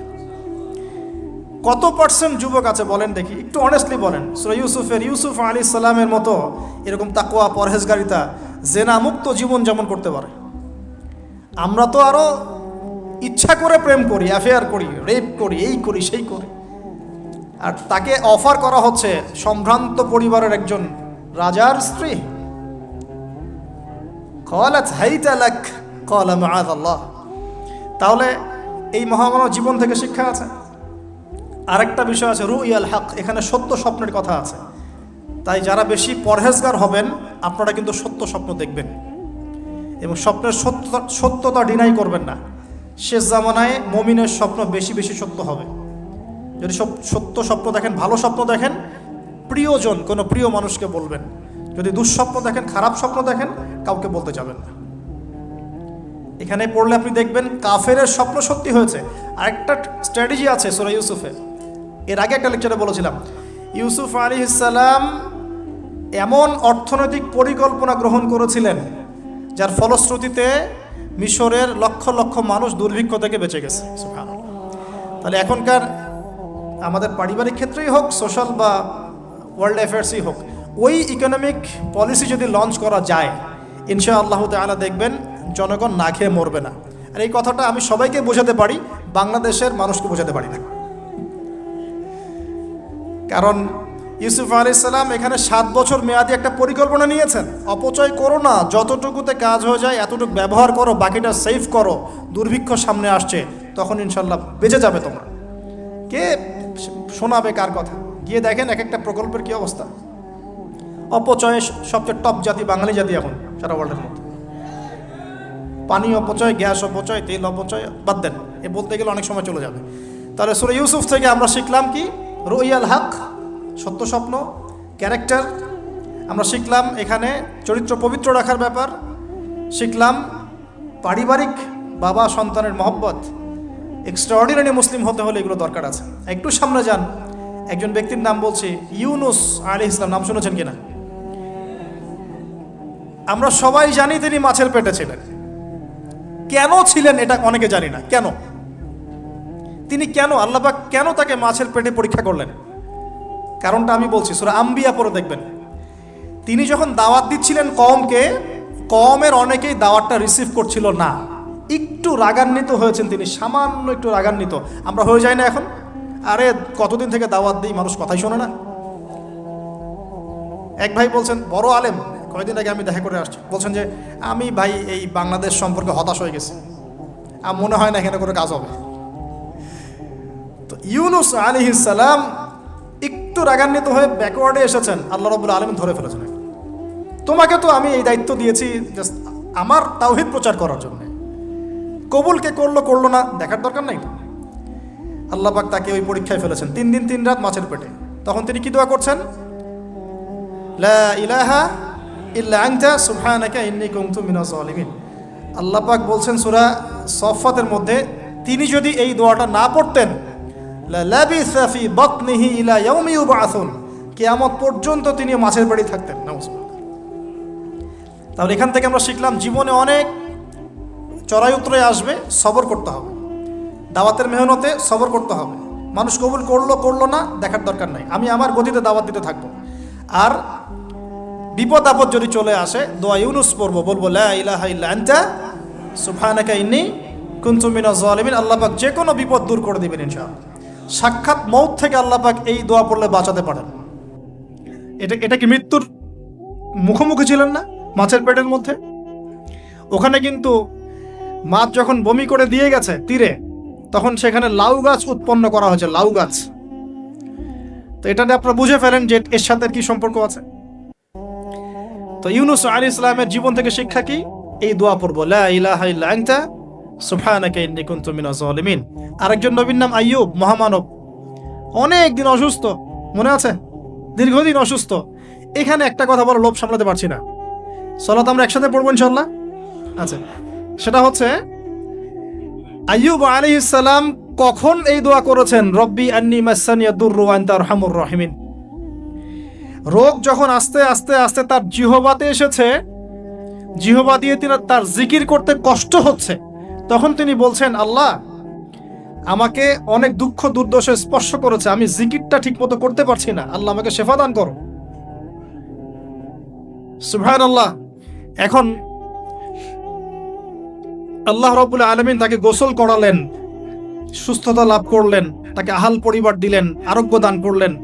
শিক্ষা, জীবনে যত বড়ই রোগ ব্যাধি বিপদ আপদ বালা মুসিবত আসুক না কেন, এই দোয়াটা পড়বো, আশাহত হব না, হতাশ হব না, আল্লাহর প্রতি সুধারণা রাখবো, দোয়া করবো রব্বি আন্নী মাসানিয়া দুর ওয়া আনতা আরহামুর রাহিমিন, ইনশাআল্লাহ শেফা হয়ে যাবে। সেই লোভনীয় কথাটা এটা, আইয়ুব আলাইহিস সালামের শরীরে রোগ ছিল, কলবে কি রোগ ছিল? আইয়ুব আলাইহিস সালামের কলবে কি রোগ ছিল? রোগটা দেহে ছিল। এখন 1 মিনিটের জন্য যদি আমরা আমাদের পোশাকটাকে চেঞ্জ করি, দেহটাকে কলবের পোশাক দেই, কলবটাকে দেহের পোশাক দেই, বলেন তো কত % মানুষ সুস্থ থাকবে? কথাটার ভিতরে ঢোকেন। মনে করেন আমাদের 2টা পোশাক, বাইরের দেহের পোশাক, একটা ভিতরের কলবের পোশাক। দেহে আমরা এখন সুস্থ সবাই, তাই তো? এখন এই দেহটাকে আমরা কলবের রূপ দিলাম, কলবটাকে আমরা দেহের রূপ দিলাম। এখন দেখেন তো কত % মানুষ সুস্থ আছে? আমাদের মধ্যে 99% মানুষ অসুস্থ না এখন, বিকজ আমাদের সবারই কলব অসুস্থ। এই কলবের মধ্যে হিংসা আছে, বিদ্বেষ আছে, জেনা আছে, পরকীয়া আছে, লোভ আছে, লালসা আছে, কি নাই? তাহলে বলেন তো আইয়ুব আলাইহিস সালামের এই দোয়া পড়ার সবচেয়ে বেশি হকদার কে? তিনি না আমরা? বুঝতে পারছেন না? ওই দোয়াটার উপর আমল করার সবচেয়ে বড় হকদার কার? কার বেশি প্রয়োজন, আমাদের না তার? ব্যাস, আমরা এখন আমাদের নামাজে দোয়া পড়বো, রব্বি আন্নী মাসানিয়া দুররু ওয়া আনতা আরহামুর রাহিম। আল্লাহ আমাদের কলবে রোগ হয়ে গেছে, আল্লাহ তুমি আমাদের এই রোগ থেকে শেফা দান কর। কারণ কলব শেফা না হলে কোনোদিনও আমাদের আমল কিন্তু কবুল হচ্ছে না। কলবের মধ্যেই সমস্যা থাকলে আমল কবুল হচ্ছে না। আল্লাহ মাফ করুক আমাদেরকে। এখন কলব পরিষ্কারের কয়েকটা টিপস। 1, ডেইলি একবার করে হলেও চিন্তা করতে হবে যে আমরা এই পৃথিবীতে থাকতে আসি নাই, আমাদেরকে যেতে হবে। একবার করে হলেও চিন্তা করতে হবে। 2, ডেইলি 1 পারা কোরআন তেলাওয়াত আপনাকে আল্লাহর দিকে নিয়ে আসবে, কলব পরিষ্কার হবে ইনশাআল্লাহ। ডেইলি জিকির আজকার হিসনুল মুসলিম বই থেকে, ডেইলি জিকির আজগার করবো ইনশাআল্লাহ, কলব পরিষ্কার হবে। আল্লাহওয়ালা মানুষের সাথে দেখা সাক্ষাৎ করবেন, কলব পরিষ্কার হবে।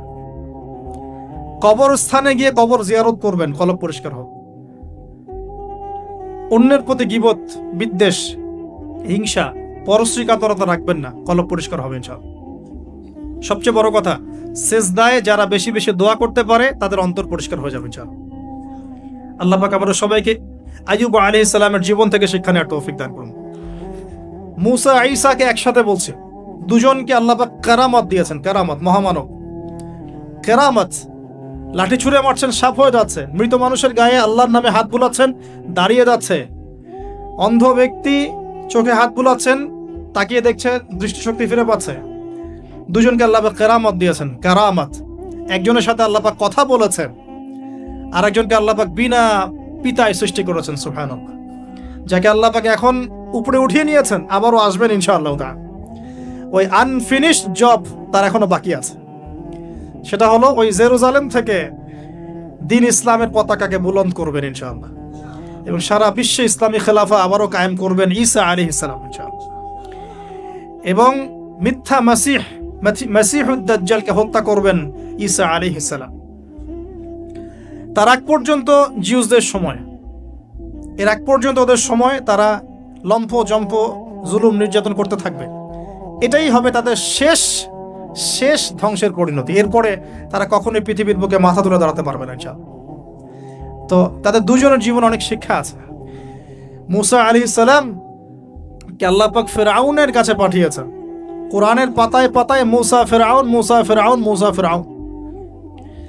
আল্লাহ পাকের কি অলৌকিকত্ব, মানে কি নিদর্শন! যেখানে আবু জেহেল সেখানেই মুহাম্মদ, যেখানেই আজার সেখানে ইব্রাহিম, যেখানে ফিরআউন সেখানেই মুসা। তার এই যুগেও যেখানেই যত বেশি করাপশন, যত বেশি অন্যায় অবিচার, সেখানে তত বড় মুমিনের জন্ম হবে ইনশাআল্লাহ। আল্লাহর পক্ষ থেকে নবুয়ত পাওয়ার পরে তিনি দোয়া করছেন, আল্লাহ আমার এত সাহস নাই, শক্তি নাই, আল্লাহ আমি দুর্বল। তার মধ্যে একজন মানুষ আমার এক থাপ্পড়ে মারা গেছে ওদের ওখানে, মনে আছে? থাপ্পড়ে না, সরি, ঘুষি ফাওয়াকাযাহু ফাকাদা আলাইহি, এক ঘুষি দিয়েছে। এই যে এক ঘুষি দিয়ে মানুষ মেরেছেন মুসা আলাইহিস সালাম, মানে অ্যাক্সিডেন্টলি, ইচ্ছা করে না। এটা থেকেই ওই যে চাইনিজ মার্শাল আর্ট শুরু হয়েছে, এক ঘুষিতে মানুষ মারা যায়। বিশ্বাস করছেন না? এই যে টেকনিক, এক ঘুষিতেও মানুষের মৃত্যু হতে পারে, এমন স্পট আছে মানুষের দেহে। এখান থেকে শিল্প গড়ে উঠেছে, মার্শাল আর্টস গড়ে উঠেছে না? তো মুসা আলাইহিস সালাম বলছেন, আল্লাহ আমার এই সমস্যা। আল্লাহ বলছেন এই দোয়া করো, রব্বিশ রহলি সদরি। আমরা কি দোয়া করবো তাহলে? রব্বিশ রহলি সদরি, আল্লাহ আমার এই কলিজাটা বড় করে দাও। মানে আমার কলিজা বড় করো মানে কি? সাহস বাড়িয়ে দাও। দিনের দাওয়াত দেওয়ার জন্য কি লাগে? সাহস। আমার সাহস বাড়িয়ে দাও। একজন আলেম বলেছিলেন 3টা জিনিস লাগে, জ্ঞান, সাহস, ধৈর্য। দিনের দাওয়াত দিতে এবং দিন বিজয় করতে 3টা জিনিস লাগবে, জ্ঞান, সাহস, ধৈর্য। এবং সেই আলেম আপনাদের খুব পরিচিত একজন, নাম বলছি না এখন। হে আল্লাহ, আমার বক্ষকে প্রশস্ত করো, ওয়াসসিরলি আমরি, আমার কাজকে সহজ করে দাও। আমার কাজ সহজ নয়, কাজটা সহজ করে দাও। ওয়াহলুল উকদাতাম মিন লিসানি, আমার জড়তা আছে জিহ্বায়, দূর করে দাও। ইয়াফকাহু কওলি, যাতে করে আমার কথা মানুষ বুঝতে পারে। ডক্টর জাকির নায়েক এই দোয়াটার উপর খুব বেশি আমল করেন। আপনারা কি দেখেছেন না লেকচারে? এই দোয়াটার ব্যাপক ফজিলত আছে। ইনশাআল্লাহ এই দোয়ার উপর যারা আমল করবে, আল্লাহ পাক তাকে প্রশস্ত সদর দিবেন, জ্ঞান দিবেন, সাহস দিবেন।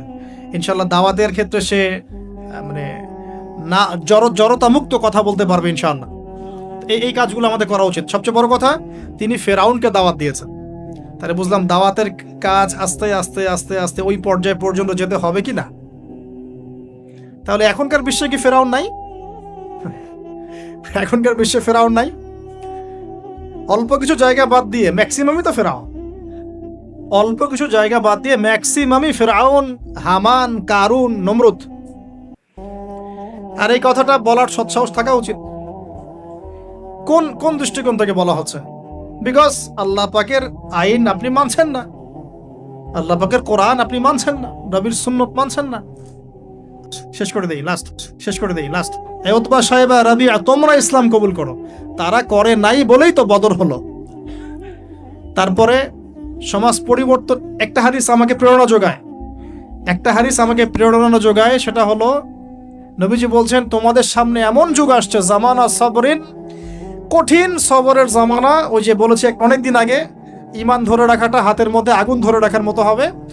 ওই জামানায় যে ব্যক্তি আমার সুন্নতের উপরে লিল মুতামাসসিক, আমার সুন্নতের উপরে একদম দৃঢ় থাকতে পারবে, আজরুনা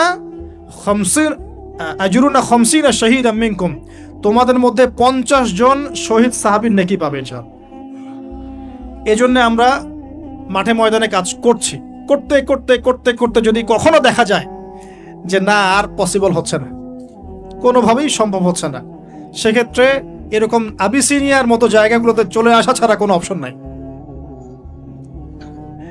তো আপনারা তো মাশাআল্লাহ ভালো পরিবেশে আছেন। এই পরিবেশে সাহাবীরা হিজরত করেছিলেন, ঠিক আছে। বাদশা নাজাশী খ্রিস্টান শাসক ছিলেন, মুসলিম ছিলেন না, তারপরেও তিনি তার রাজ্যের মধ্যে ন্যায় বিচার প্রতিষ্ঠা করেছিলেন।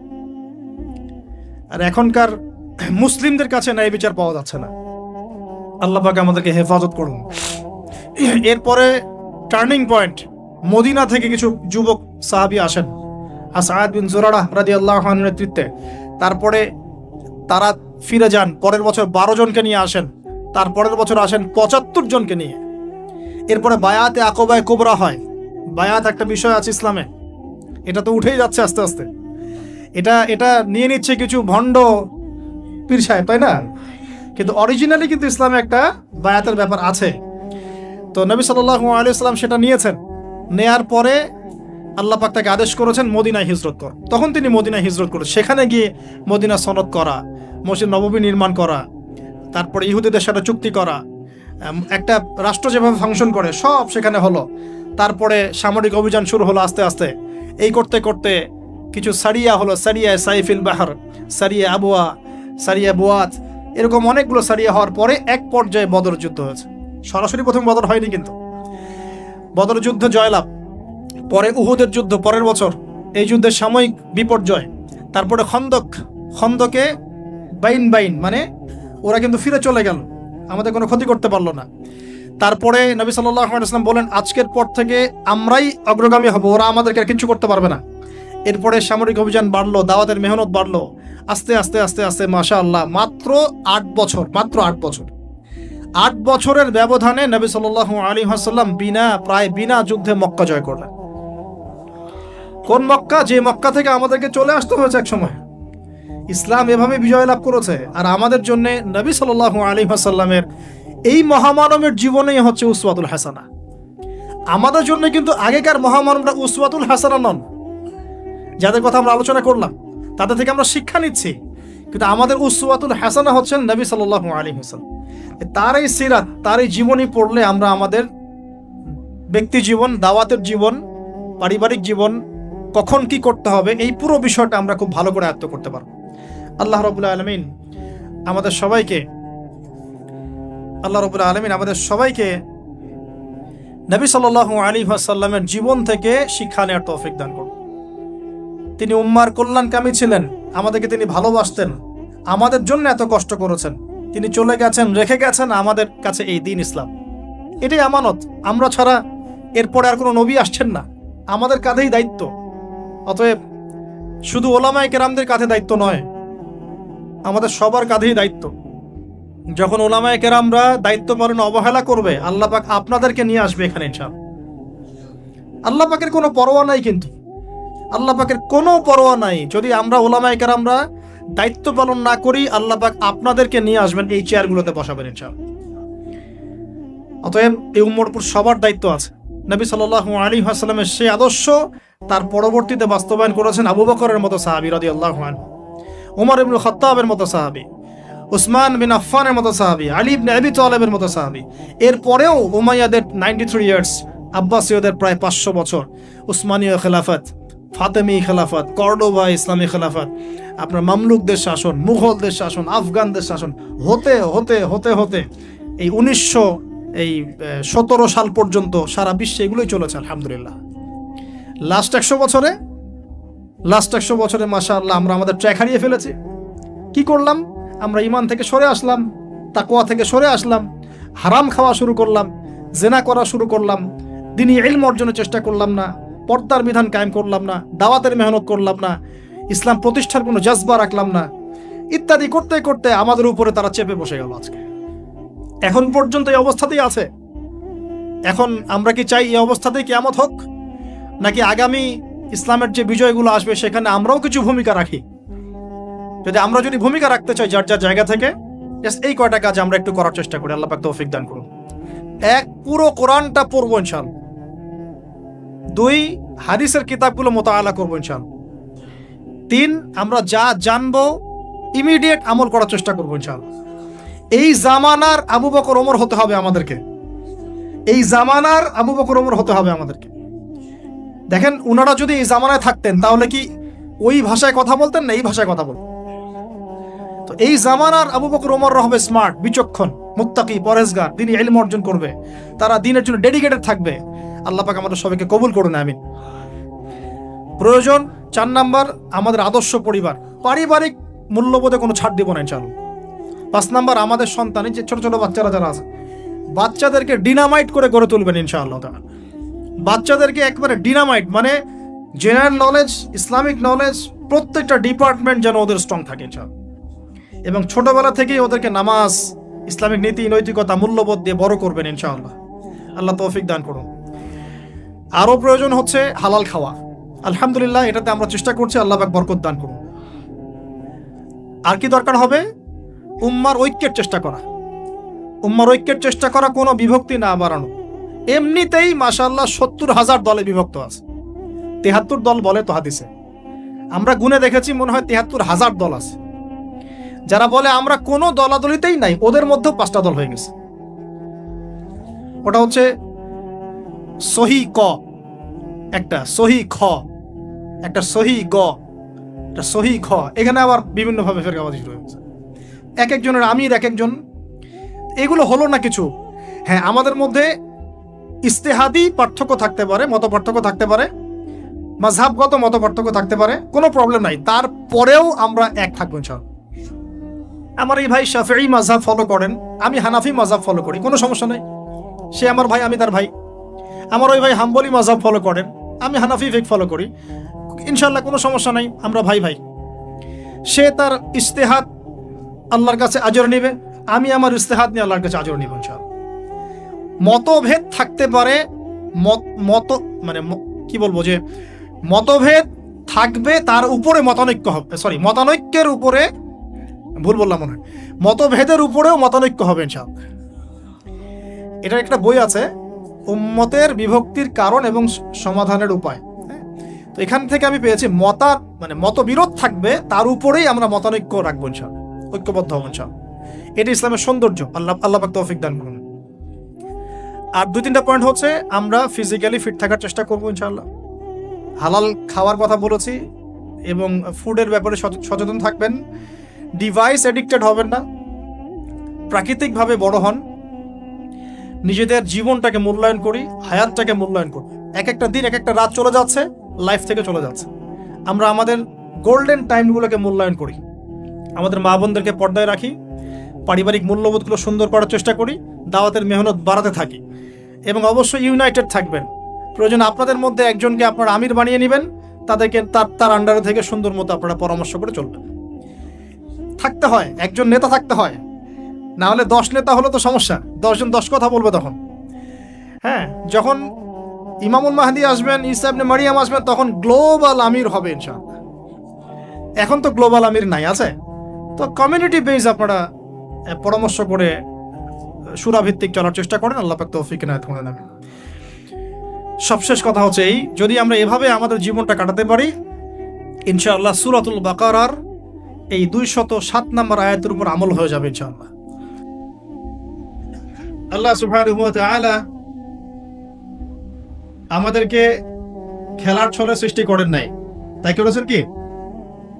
আল্লাহ সুবহানাহু ওয়া তাআলা এই পুরো মহাবিশ্ব, আসমান, জমিন, 7 আকাশ, এই পৃথিবী, জিন ও মানব জাতি, এই সবকিছুই একটা মহৎ বিশাল উদ্দেশ্যকে সামনে রেখে সৃষ্টি করেছে। আল্লাহ পাক কিন্তু খেলার ছলে এগুলো সৃষ্টি করেন নাই। আপনারা একটু আমার সাথে মনোযোগ দিবেন, তাহলে আলোচনা করে মজা পাওয়া যাবে ইনশাআল্লাহ।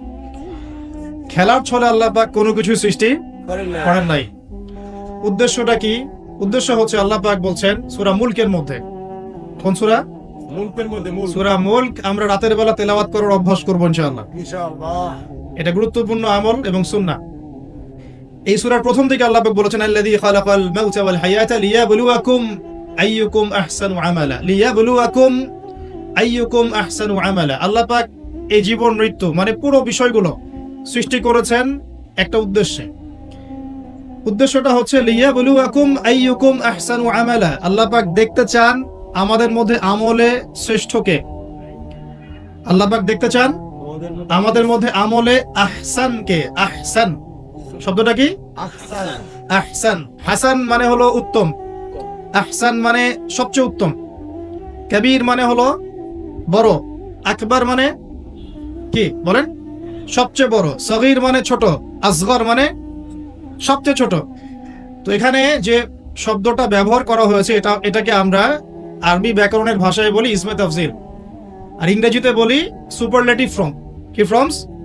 সুপারলেটিভ তো বোঝেন, যেটা দিয়ে সর্বোচ্চটা বোঝায়। এখানে হাসান এর সুপারলেটিভ হচ্ছে আহসান। আল্লাহ পাক দেখতে চান এই দুনিয়াতে আমরা আমলে আহসানকে। সুবহানাল্লাহ। আল্লাহ পাক দেখতে চান না গরু খাওয়া মুসলিমকে। আল্লাহ পাক দেখতে চান না জুমার দিনে কে নামাজ পড়তে আসে। আল্লাহ পাক দেখতে চান না ঈদের দিনে কারা নামাজ পড়তে আসে, রমজান মাস আসলে কারা মুসল্লি হয়। আল্লাহ পাক এটা দেখতে চান। আল্লাহ পাক কি দেখতে চান? আমলে আহসান। আহসান হতে হলে কি গতানুগতিক মুসলিম হলে চলবে না শক্ত মুসলিম হতে হবে? কোনটা? মুসলিম এখন বাংলাদেশে মোটামুটি দুই প্রকার, একটা হচ্ছে সুবিধাবাদী মুসলিম, আর একটা হচ্ছে প্রকৃত মুসলিম। সুবিধাবাদী মুসলিম কেমন? নামাজও পড়বো, সুদও খাবো, আমি যাকাতও দিব, এদিকে ঘুষও নিব। ধরেন যে বছর বছর হজ উমরা করলাম, আবার অন্যের সম্পদ আত্মসাৎ করছি, মানুষের উপর জুলুম করছি। মানে যে অংশটুকু পালন করতে আমার কোনো সমস্যা নাই, ওই অংশটুকু আমরা পালন করতে কোনো সমস্যা মনে করি না। আর যে অংশগুলো পালন করলে আমার দুনিয়ার ক্ষতি হয়, দুনিয়ার স্বার্থ ক্ষুণ্ণ হয়, সেগুলো আমরা পালন করতে চাই না। এই ধরনের মুসলিমটাকে কি বলে? সুবিধাবাদী মুসলিম। ইংরেজি একটা সুন্দর শব্দ আছে, শব্দটা হলো Protestant version of Islam. Protestant version of Islam, যে প্রোটেস্ট্যান্ট খ্রিস্টান আছে, প্রোটেস্ট্যান্ট খ্রিস্টান, ওইরকম প্রোটেস্ট্যান্ট মুসলিম মানে সুবিধাবাদী মুসলিম। তো সুবিধাবাদী মুসলিমদের জন্য কি জান্নাত?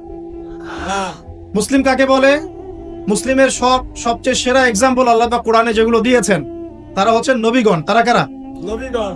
এবং সর্বশ্রেষ্ঠ নবীকে মুহাম্মদ রাসূলুল্লাহ সাল্লাল্লাহু আলাইহি ওয়াসাল্লাম। সেই সর্বশ্রেষ্ঠ নবী মুহাম্মদ সাল্লাল্লাহু আলাইহি ওয়াসাল্লামকে আল্লাহ পাক একজন নবীর দৃষ্টান্ত দিয়ে মুসলিম হওয়ার কথা বলছেন, আর মুসলিম হওয়ার উৎসাহ দিচ্ছেন। কিভাবে? সেই নবীর নাম হচ্ছে ইব্রাহিম আলাইহিস সালাম। আল্লাহ পাক সূরা বাকারা পড়ে দেখবেন, শুরুর দিকে আছে, প্রথম পারার একদম শেষের দিকে। আল্লাহ পাক বলছেন বা'দা আউযু বিল্লাহি মিনাশ শাইতানির রাজীম ইয ক্বালা লাহু রাব্বুহু আসলিম। হে নবী মুহাম্মদ সাল্লাল্লাহু আলাইহি ওয়াসাল্লাম, যখনই আমি আল্লাহ ইব্রাহিমকে বলেছিলাম আত্মসমর্পণ করো, বুঝুন কথাটা, যখনই আমি আল্লাহ ইব্রাহিমকে বলেছিলাম আত্মসমর্পণ করো, ক্বালা ইব্রাহিম বলেছিল আলাইহিস সালাম আসলামতু লিরাব্বিল আলামিন, আমি জগৎ সমূহের প্রতিপালকের নিকটে কি করলাম? আত্মসমর্পণ করলাম। এটা কেমন ছিল আত্মসমর্পণ? আল্লাহ পাক বলেছেন তোমার স্ত্রী এবং সন্তানকে রেখে আসো। কোথায়? কোথায়? জনমানব শূন্য জায়গায়। তখন কাবাঘর নির্মাণ হয় নাই, সেখানে খাবারও নাই, পানিও নাই। ইব্রাহিম আলাইহিস সালামকে বলেছিলেন যে আল্লাহ আপনার এই আদেশের পিছনে যুক্তি কি, দর্শন কি, বিজ্ঞান কি? বলেন তো দেখি। ইব্রাহিম আলাইহিস সালাম কি আঙ্গুল তুলেছিলেন আল্লাহ পাকের আদেশের উপরে? না। এটা হলো মুসলিম। বলেছেন সন্তান বড় হয়েছে, ফালাম্মা বালাগা মাআহু সাইয়া, যখন বাচ্চা দৌড়াদৌড়ি করতে শিখলো, মানে দৌড় দিতে শিখলো বাবার সাথে, তখন তিনি বলছেন ক্বালা ইয়া বুনাই, হে আমার সন্তান, ইন্নী আরা ফিল মানামি আন্নী আযবাহুক, আমি স্বপ্নে দেখেছি আমি তোমাকে জবাই করছি, ফানজুর মাযা তারা, তোমার কি রায় আমাকে বল। সন্তান ইসমাঈল বলছেন ইয়া বাতি, হে আমার বাবা, ইফআল মা তুমার, আপনাকে যে আদেশ করা হয়েছে আপনি তাই করুন। সাতাজিদুনি ইনশাআল্লাহু মিনাস সাবিরিন, ইনশাআল্লাহ আপনি আমাকে ধৈর্যশীল পাবেন। এই যে বাবা ছেলে, এটা হলো মুসলিম, এটা হলো ইসলাম। ইয ক্বালা লাহু রাব্বুহু আসলিম, আল্লাহ যখন তাকে বলেছেন আত্মসমর্পণ করো, ব্যাস তিনি বিনা বাক্য ব্যয়ে আল্লাহ পাকের হুকুমের সামনে মাথা পেতে দিয়েছে। এর নাম হলো কি? এখন বলেন এই মানদণ্ডে আমরা কতজন মুসলিম আছি এখন? নামাজের বৈজ্ঞানিক ব্যাখ্যা খোঁজে মানুষ এখন, রোজার বৈজ্ঞানিক ব্যাখ্যা খোঁজে, যাকাতের অর্থনৈতিক ব্যাখ্যা খুঁজি। ব্যাখ্যা তো আছে, আছে না নাই? এই ব্যাখ্যা আমার না জানলেও চলবে, ব্যাখ্যা আছে, ব্যাখ্যা মিলতে পারে, আবার আমার মানে সংকীর্ণ বুদ্ধিতে নাও আসতে পারে। তো আল্লাহ পাক হুকুম করেছেন, বাস যথেষ্ট আমার জন্য। আল্লাহ পাক হুকুম করেছেন তাওহীদ শিখতে হবে, শিখবো। আল্লাহ হুকুম করেছেন 5 ওয়াক্ত সালাত পড়তে হবে, পড়তে হবে। আল্লাহ পাক হুকুম করেছেন যদি আমাদের নেশাব পরিমাণ সম্পদ হয় যাকাত দিতে হবে, বাস দিতে হবে। আল্লাহ পাক মা বোনদেরকে হুকুম করেছেন বালেগা হয়ে গেলে কি করবে? বালেগা হওয়ার আগেও পর্দা করার সিস্টেম আছে, মানে চর্চা করতে হবে। মা বোনদেরকে পর্দা করতে বলেছেন, বাস পর্দা করতে হবে। আল্লাহ পাক বলেছেন সামর্থ্য হয়ে গেলে হজ করো। আল্লাহ পাক আমাকে আপনাদের সবাইকে হজ করার তৌফিক দান করুন, হজ করবে। আল্লাহ পাক বলেছেন যেখানে জুলুম হচ্ছে একে প্রতিহত করো, করতে হবে। প্রতিহত করার অর্থ এই নয়, প্রতিহত করার অর্থ কি? প্রতিহত করার কয়েকটা অর্থ থাকে। সামর্থ্য থাকলে হাত দিয়ে, সামর্থ্য থাকলে কি দিয়ে? আপনার কি সে সামর্থ্য আছে? বাস নাই। ওয়াইল্লাম ইয়াস্তাতি, যদি না পারো ফাবি কি লিসানিহি, ফাবি লিসানিহি, জবান দিয়ে কথা বলেন। আপনার কথা বলার স্বাধীনতা নাই? আছে তো? সত্যি আছে? মাশাআল্লাহ। আচ্ছা, তাহলে জবান দিয়ে বলবেন। তাহলে কি বলবেন? জবান দিয়ে বলবেন, যতদূর পারেন বলবেন। আর ওয়াইল্লাম ইয়াস্তাতি, যদি এটাও করতে না পারো তাহলে ফাবি কলবিহি, অন্তর থেকে ঘৃণা করো। ঘৃণা কি আছে? ওয়াবিযালিকা আদআফু মিনাল ঈমান, এটা হলো ঈমানের সবচেয়ে নিচু অংশ। এরপরে ঈমানের কোনো অংশ নাই। মানে অন্যায়, অবিচার, জুলুম, পাপাচার দেখেও যাদের মনের মধ্যে ঘৃণাও আসছে না, আমরা আর মুমিন নাই। সত্যি কথায় এটাই সত্য কথা, আমরা মানি আর না মানি। আল্লাহ পাকের শাস্তি আসার আগেই তওবা করে ফিরে আসা উচিত। আল্লাহ পাক তৌফিক দান করুন। তো ইসলাম বোঝাচ্ছিলাম যে দেখুন, যখন আল্লাহ পাকের যে হুকুম চলে আসবে তার সামনে আত্মসমর্পণ করার নাম কি? ব্যাস এই হলো ইসলাম। এখন বলেন সত্যিকার অর্থে আমাদের সমাজে এই সুবিধাবাদী মুসলিমদের সংখ্যা বেশি না প্রকৃত মুসলিমদের সংখ্যা বেশি? আল্লাহ পাক বলেছেন আমাদেরকে প্রকৃত মুসলিম হতে। আল্লাহ পাক দেখতে চান, এই সৃষ্টির উদ্দেশ্য কি? আল্লাহ দেখতে চান সবচেয়ে শ্রেষ্ঠ মুসলিম কারা। সুবহানাল্লাহ, সুবহানাল্লাহ। আল্লাহ পাক আমাদেরকে শ্রেষ্ঠ মুসলিম হওয়ার তৌফিক দান করুন। এখন এই কাজটা তো সহজ না। কাজটা কি সহজ? কাজটা কিন্তু এত সহজ না। তো কাজটাকে সহজ করার জন্য আমরা আল্লাহর তৌফিক কামনা করি। আল্লাহ পাক আমাদের সবাইকে তৌফিক দান করুন। সর্বপ্রথম আল্লাহ পাক আমাদেরকে দান করুন আল্লাহ পাকের রহমত। আল্লাহ পাক আমাদেরকে দান করুন আল্লাহ পাকের মারেফত, আল্লাহ পাকের দ্বীনের বুঝ, নেক হায়াতের মধ্যে বরকত এবং সঠিক বেঠিক ভালো মন্দ বোঝার ক্ষমতা এবং হক চিনে গেলে তার উপর অটল থাকার তৌফিক। আল্লাহ পাক আমাদের সবাইকে এগুলো দান করুন। এখন আজকের যে কথাটা বলতে চাচ্ছি, যে আমরা যদি আমাদের জীবনটা কাজে লাগিয়ে আল্লাহ পাকের রেজামন্দি হাসিল করতে চাই, সমকালীন ফিতনাময় প্রেক্ষাপটটা আরো কঠিন বেশি। আগের প্রেক্ষাপটটা যতটা কঠিন ছিল, আস্তে আস্তে প্রেক্ষাপট কি হচ্ছে? আরো কঠিন হচ্ছে। যেমন পুরো বিশ্বের ক্ষমতা একসময় মুসলিমদের হাতে ছিল, এখন আছে কি? পুরো বিশ্বের অর্থনৈতিক চালিকা শক্তি একসময় মুসলিমদের হাতে ছিল, এখন কি আছে? পুরো বিশ্বের আপনার বিজ্ঞান প্রযুক্তি বলেন, সামরিক বিষয়গুলো বলেন, সেনাবাহিনী বলেন, হ্যাঁ, রাষ্ট্রীয় কাঠামো বলেন, খেলাফা বলেন, যত বড় বড় কথা শব্দগুলো, এগুলো একসময় মুসলিমদের হাতে ছিল। কাদের হাতে ছিল? এখন কি পুরো বিশ্বের কন্ট্রোল মুসলিমদের হাতে আছে? পুরো বিশ্বের অর্থনৈতিক কন্ট্রোল আছে? পুরো বিশ্বের পলিটিক্যাল কন্ট্রোল, পুরো বিশ্বের এই যে বড় বড় অস্ত্রশস্ত্রগুলো মুসলিমদের হাতে আছে? মিডিয়াগুলা, প্রযুক্তি। তো এখন প্রেক্ষাপট তাহলে আরো বেশি জটিল। তার উপরে আবার সামাজিক ফিতনা আছে, বেপর্দার ফিতনা আছে, সমকামিতা আছে, পর্নোগ্রাফি আছে, জুয়া আছে, কিশোর গ্যাং আছে, মাদকাসক্তের সয়লাভ আছে, বেপর্দা নারীদের সয়লাভ আছে না, মিডিয়ার প্রোপাগান্ডা আছে, জুলুম আছে, কত কি আছে। এই সবকিছু মিলায় এই যুগে তো চলা আরো কঠিন কিনা, এই যুগে চ্যালেঞ্জটা আরো কঠিন কিনা। এজন্যই এরকম একটা যুগের কথা বলে নবী সাল্লাল্লাহু আলাইহি ওয়াসাল্লাম সুসংবাদ দিয়েছেন আমাদের। কি সুসংবাদ? নবীজি বলছেন, ইন্না মিন ওয়ারাকুম জামানা সাবরিন, বলেন সাল্লাল্লাহু আলাইহি ওয়াসাল্লাম, তোমাদের সামনে একটা কঠিন সময় আসছে, কঠিন সময়। উদাহরণ দিতে গিয়ে নবীজি বলছেন সময়টা এমন কঠিন যে হাতের মধ্যে আগুন ধরাটা যতটা কঠিন, হাতে ঈমান ধরে রাখা অত কঠিন হবে। আগুন ধরা কঠিন না সহজ? আগুন ধরা কঠিন না সহজ? নিঃসন্দেহে কঠিন। তাহলে ঈমান ধরে রাখাটাও হবে ওই রকম কঠিন। তার মানে বুঝতে পারছি এখন আমরা যারা ঈমান নিয়ে চলাফেরা করার দাবি করছি কিন্তু ওই রকম হিট ফিল করছি না, তাহলে ঈমানও সমস্যা নাকি? আচ্ছা, নবীজি বলছে সুসংবাদ হচ্ছে ওই জামানাতে যদি তোমরা আমার সুন্নতের উপর অটল থাকতে পারো, ভালো করে শোনেন দিনী ভাইরা, ওইরকম ফিতনাময় পরিবেশে কঠিন জামানায় যদি তোমরা আমার সুন্নত, আমার আদর্শের উপরে অটল থাকতে পারো, আল্লাহ পাক তোমাদেরকে 50 জন শহীদ সাহাবীর নেকি দিবে। তাহলে আমাদের তো পথ পেয়ে গেলাম। আমরা কি এই সমাজ থেকে এখন পালিয়ে যাব, মানে এখানে থেকেই পরিবর্তনের চেষ্টা করবো কোনটা? ব্যাস, আমাদের কাজও পেয়ে গেলাম। তো এখন এই পুরো কাজ, নিজে আমল করা, দিন শেখা, পরিবার, সমাজ, দিনের দাওয়াত, এই সব কিছুকে একসাথে রেখে, সামনে রেখে মোটামুটি ভাবে 5টা কাজ আমাদেরকে করতে হবে। রাজি আছেন ইনশাআল্লাহ? এই 5টা হচ্ছে আলোচনার মূল বিষয়। আসলে বললে অনেক বলা যায়, কিন্তু এতগুলো আপনি মনে রাখতে পারবেন না। আর আমি একটা জিনিস আপনাদেরকে বলে দেই যে একদিনের ওয়াজ মাহফিল দিয়ে দিন কায়েম হবে না। কথা বুঝতে পারছেন?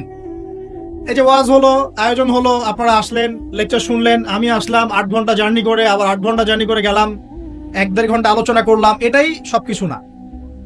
এখানে আপনাদের নিবেদিত প্রাণ কিছু ভাই তৈরি করতে হবে, যারা এখানে দিনের মেহনত করবেন, দাওয়াতের মেহনত করবেন, শিক্ষা প্রতিষ্ঠান গড়ে তুলবেন, একটা কমিউনিটি গড়ে তুলবেন, এক কথা একটা ইসলামী কমিউনিটি গড়ে তুলবেন। এটা না হওয়া পর্যন্ত একদিনের মাহফিল দিয়ে কিচ্ছু হবে না। তারপর কি একদিনের মাহফিল করতে চান, না দিনের দাওয়াতের কাজ সারা জীবন করতে চান? কোনটা? আল্লাহ কবুল করুন। আর এই জন্যই বলেছি, এবার আরো অনেক কথাই বলেছি, সামনে আরো শুনবেন ইনশাআল্লাহ, যে এই রাতের বেলা এই যে সারা রাত জেগে জেগে ওয়াজ করা, 11টা 12টা 1টা, হ্যাঁ, এই সুন্নতটা চেঞ্জ করতে হবে। এই সুন্নতটা কি করতে হবে? চেঞ্জ করতে হবে। সর্বোচ্চ রাত 10টা যথেষ্ট। কারণ হচ্ছে এখান থেকে যদি বাসায় যাই, রাস্তায় তো আমার 4-5-6 ঘন্টা চলে যাবে, রাতের ঘুম নাই। এভাবে যদি দিনের পর দিন কেউ রাতে না ঘুমায়, শরীর ভালো থাকবে? ওই রকম সতেজ মাথা নিয়ে কি দিনের কাজ করতে পারবো? আর আপনারা রাত জেগে জেগে ওয়াজ শুনলেন, ফজরের নামাজ নাই, লাভ হলো? এজন্যে এবার অনেক মাহফিল আমি নিজেও ক্যান্সেল করে দিয়েছি। ভাই মাহফিল আমি এভাবে করতে পারবো না, আল্লাহর ওয়াস্তে মাপ চাই। যদি বাদ জোহর বা বাদ আসর বলেন, যেতে পারবো না। তাহলে বাসায় গিয়ে রাত্রেবেলা এশার নামাজ পড়ে ঘুমানো যাবে, ফজরের পর থেকে পড়াশোনা করা যাবে। মানে সুন্নতের খেলাফ কোনো কাজ করে কিন্তু দিন কায়েম হবে না ইনশাআল্লাহ। আমি আশা করি অন্যান্য ওলামায়ে কেরামরাও এগুলো নিয়ে কথা বলবেন, এবং আমাদের এই যে চলমান একটা রাত জায়গার একটা মানে খারাপ অভ্যাস, এটাকে দূর করতে হবে। এই জন্য 11টা ঠিক আছে, 11টা টাইম পারফেক্ট। তা আমরা ওই 5টা বিষয় শিখবো ইনশাআল্লাহ। তার আগে বলছিলাম, একদিনের ওয়াজ দিয়ে কিচ্ছু হবে না, আপনাদের মধ্যে কিছু নিবেদিত প্রাণ মানুষ তৈরি করতে হবে। প্রত্যেকটা জায়গায় একটা করে দারুল ইলম, মানে জ্ঞানের মার্কাজ দরকার। কিসের দরকার? এখানে মসজিদ, মাদ্রাসা, ঈদগাহ সব মিলে একটা ক্যাম্পাস থাকতে হবে। এখান থেকে দিনই ইলম শেখানো হবে, ছেলে মেয়েদেরকে দিন শিক্ষা দেওয়া হবে, মা বোনদের জন্য দিন শেখার ব্যবস্থা থাকবে, জেনারেল শিক্ষিত ভাইদের জন্য কোর্স থাকবে, দাওয়াতের মেহনত থাকবে। এভাবে যখন একটা কমিউনিটি গড়ে উঠবে, তখন বাংলাদেশের মধ্যে আরো আমূল পরিবর্তন আসবে ইনশাআল্লাহ। আল্লাহ পাক আমাদের সবাইকে এই কথাগুলো বোঝার তৌফিক দান। তো কথা বললে ভাই অনেক কথা বলা যায়, মোটা দাগে 5টা আমাদের কর্তব্য এখন আল্লাহ পাক আমাদের সবাইকে করার তৌফিক দান করুন।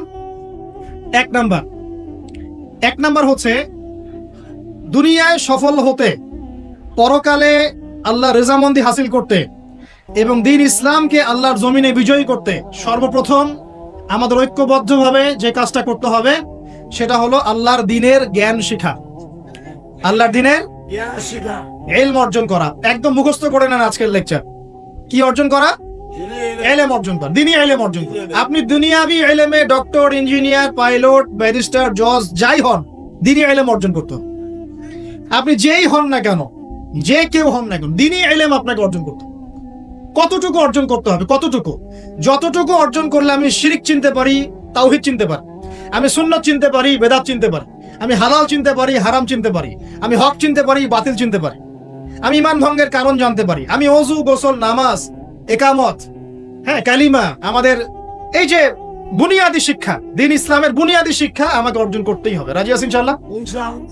বাংলাদেশের বহু মানুষ নামাজ ঠিক মতো পড়তে জানেন, বহু মানুষ ওযু করতে জানেন, বহু মানুষ ইস্তেনজাও করতে জানেন, আর বহু মানুষ কোরআন তেলাওয়াতও করতে জানেন।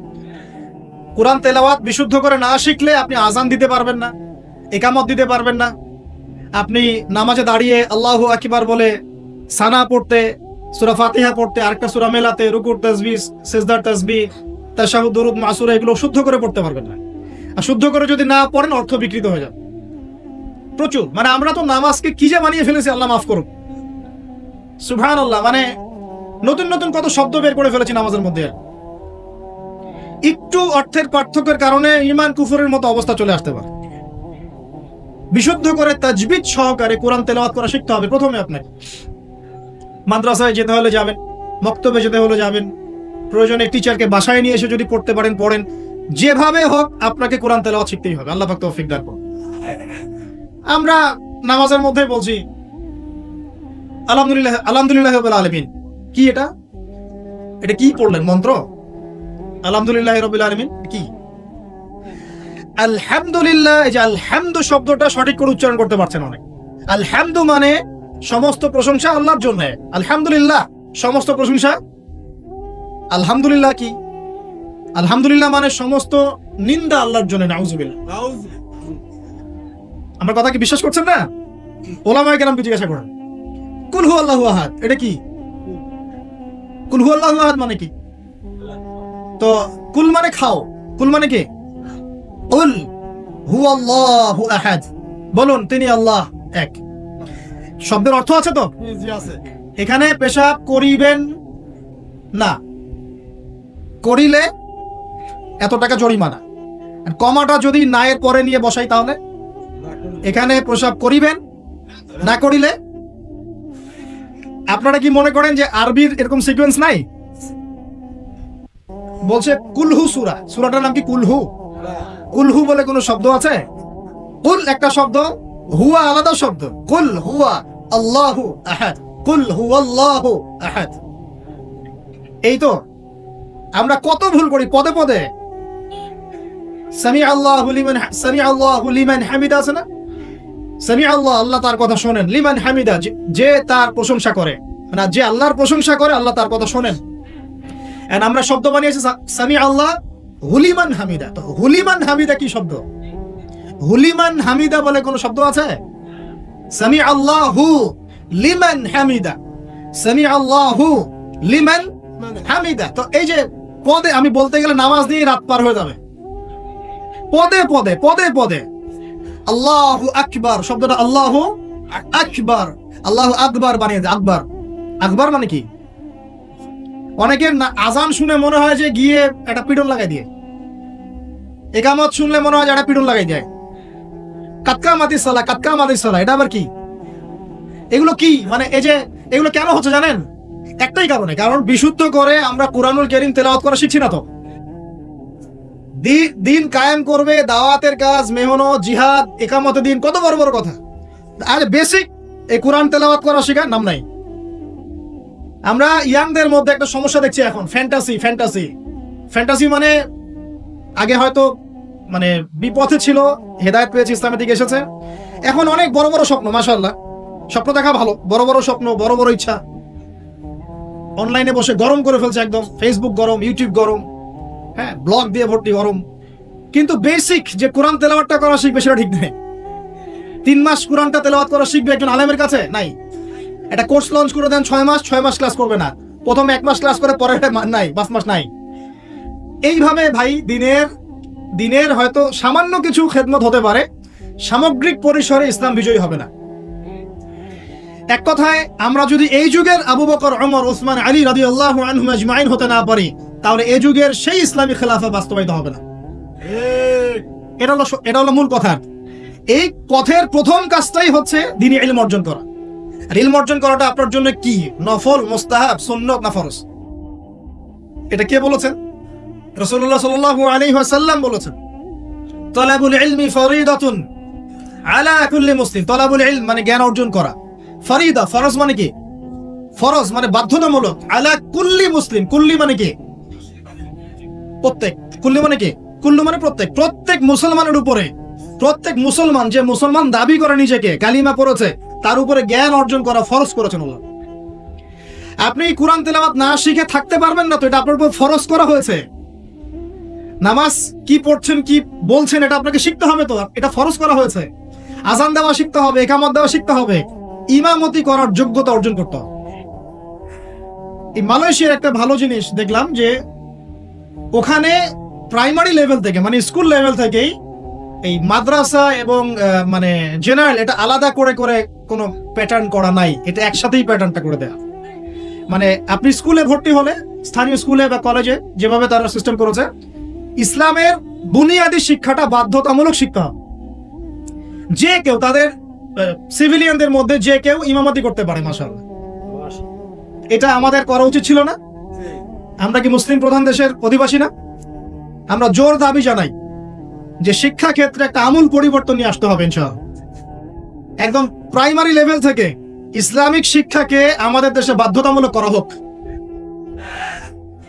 মাদ্রাসা শিক্ষা মাদ্রাসায়, আবার সেকুলার শিক্ষাতে, এই দুদিকে চলছে। তাহলে একজন ব্যক্তি যে এই যে স্কুলে ভর্তি হলো, আপনার ছেলে এখানে 10 বছর পড়বে, এসএসসি পরীক্ষা দিবে, এইচএসসি, তারপরে অনার্স মাস্টার্স, এই 20 বছরে ইসলামটা শিখবে কি? যতটুকু শিখছে এই শিক্ষাটা তো প্র্যাকটিক্যালি প্রয়োগ করতে পারছে না। আর এই জায়গা থেকে যখন কেউ উঠে আসছে, তখন সে তো উম্মার দায়িত্ব নিতে পারছে না। তাহলে ব্যাপারটা কি এমন যে আমরা এদিকে শুধু দুনিয়ার চর্চা করব, আর মাদ্রাসা লাইনে যারা পড়ে তারা দিনের চর্চা করবে? দিন চর্চা করার, দিন পালন করার, প্রচার প্রসারের আমাদের কোনো অধিকার নাই? তাহলে এই শিক্ষাটা অর্জন করলে কি আমরা কি সবাই কি খারাপ হয়ে যাব? আমরা যদি ইসলামিক শিক্ষা শুরু থেকে দেওয়ার চেষ্টা করি বাচ্চাদেরকে, প্রাইমারি লেভেল থেকে, আমাদের বাচ্চারা কি নষ্ট হয়ে যাবে? এই জিনিসটা আল্লাহ পাক আমাদের সমস্ত ঊর্ধ্বতন কর্তৃপক্ষদেরকে বোঝার তৌফিক দান করুন। আল্লাহ পাক আমাদের ঊর্ধ্বতন কর্তৃপক্ষদেরকে এই বিষয়টা বোঝার তৌফিক দান করুন যে ইসলামী শিক্ষায় কল্যাণ ছাড়া অকল্যাণ কিছু নাই। এখানে যদি অন্য ধর্মাবলম্বী কেউ থাকেন, সে তার ধর্ম চর্চা করবে, কোনো সমস্যা? আমরা আমাদের ধর্ম শিখবো ইনশাআল্লাহ। তো এই জিনিসটা আমাদের বুনিয়াদী শিক্ষা। এখন যদি আপনি না পারেন, এখন আপনার কাছে ওই পাওয়ার নাই, ক্ষমতা নাই, ইমপ্লিমেন্টের সুযোগ নাই, তাহলে কি করবেন? তাহলে এখন যে আপনি 20 বছর পড়াশোনা করে ফেলেছেন জেনারেল লাইনে, এখন কি করবেন? এখন আপনার জন্য কিছু অপশন খোলা আছে। এক, স্থানীয় বরেণ্য ওলামায়ে কেরাম যারা আছেন তাদের সাথে পরামর্শ করে সিলেবাস তৈরি করে নিয়ে পড়াশোনা করুন, এটা একটা অপশন। 2, আপনারা কিছু দিনী ভাই ব্যাচ করে করে ওলামায়ে কেরামের কাছে গিয়ে একটা করে কিতাব শেষ করেন। 2, 3, অনলাইনে কিছু কোর্সেস চলছে, এই কোর্সেসগুলো করতে পারেন, কাজে দিতে পারে। তবে অনলাইনে কোর্স অফলাইনের মতো হয় না। অফলাইনে ওস্তাদের সামনে বসে যে পড়াশোনা, এটা অনলাইনে পাবেন না ভাই, ঠিক আছে? অথবা আপনার যদি সুযোগ থাকে তাহলে প্যাটার্ন চেঞ্জ করে এই প্যাটার্নে যেতে হবে। এগুলো ছাড়া তো আপনার সামনে কোনো অপশন খোলা নাই। আরেকটা অপশন হতে পারে যে আমরা যদি মাদ্রাসাগুলোতে এবং আমাদের শিক্ষা প্রতিষ্ঠানগুলোতে জেনারেলদের জন্য আরবির কোর্স আর মাদ্রাসা শিক্ষার্থীদের জন্য জেনারেল কোর্স রাখি, তাহলে উভয়ে শিক্ষিত হতে পারবে। মনে করেন এই ভাই মাদ্রাসায় পড়েছেন, মাশাআল্লাহ, তিনি মাদ্রাসার সব জ্ঞানই রাখেন আলহামদুলিল্লাহ, কিন্তু সায়েন্স, ইংরেজি, mathematics, science and technology, ICT এগুলোর জ্ঞান তার নাই, মনে করেন নাই, বা থাকলেও খুব সামান্য। এই সামান্যটা দিয়ে তিনি বিশ্বকে ডিল করতে পারছেন না, বিশ্বের চ্যালেঞ্জ মোকাবেলা করতে পারছেন না। তাহলে এই ভাই যদি 6 মাস 1 বছরের এই কোর্সগুলো করতে পারে, জেনারেল ডিপ্লোমা কোর্স, তাহলে তিনি উপকৃত হবেন কিনা? তাহলে তার জন্য এই রাস্তা। আর এক ভাই মনে করেন যে ইউনিভার্সিটি শেষ করেছেন, 20 বছর পড়াশোনা করে ফেলেছেন, কিন্তু তিনি 20টা সূরা শিখতে পারেন নাই, নামাজ শিখতে পারেন নাই, ওযু শিখতে পারেন নাই। এখন এই ভাইকে কি করবেন? এই ভাইকে ইসলামিক কিছু ডিপ্লোমা কোর্সের আওতায় আনতে হবে, এনে অফলাইন বা অনলাইনে শিক্ষা দিয়ে তাকেও মানুষ করে গড়ে তুলতে হবে। এই তো যদি আমরা চিন্তা করি, আমরা চিন্তা করতে হবে আমাদেরকে জাতি নিয়ে, বড় বড় কথা বললে হবে না তো।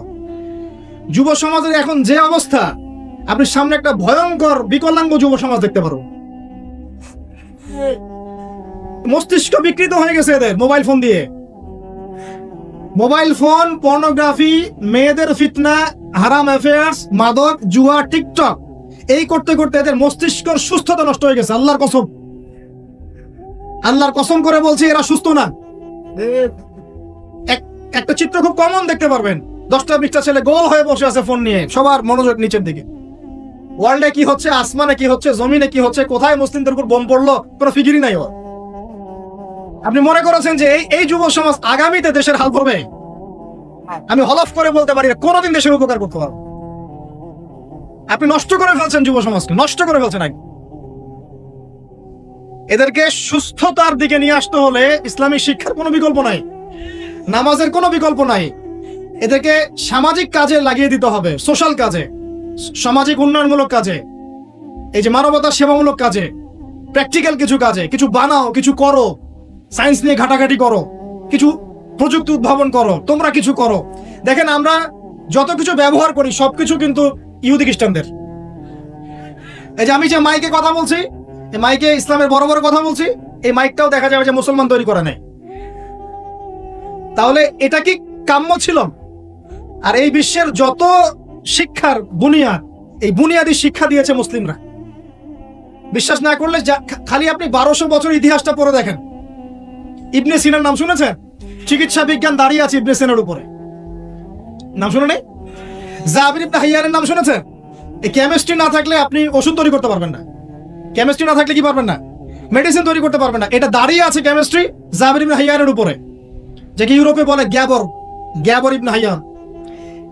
এরকম নাম প্রচুর আছে।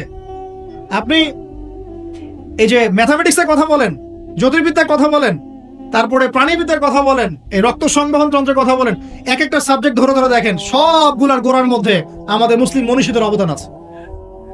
এমনকি এই যে পুরো বিশ্বের যে দর্শনগুলো চলছে, যত দর্শন, ফিলোসফিক্যাল থটস, আমরা ফিলোসফি পড়েছি, এই ফিলোসফিগুলোর গোড়ায় গিয়ে আপনি দেখবেন সব মুসলিম দার্শনিকদের নাম লেখা আছে। আমরা ইমাম গাজালির নাম জানি না, ইবনে রুশদের নাম জানি না, হ্যাঁ আমরা অনেক কিছু জানি না। আসলে আমরা শেকড় ভুলে গেছি।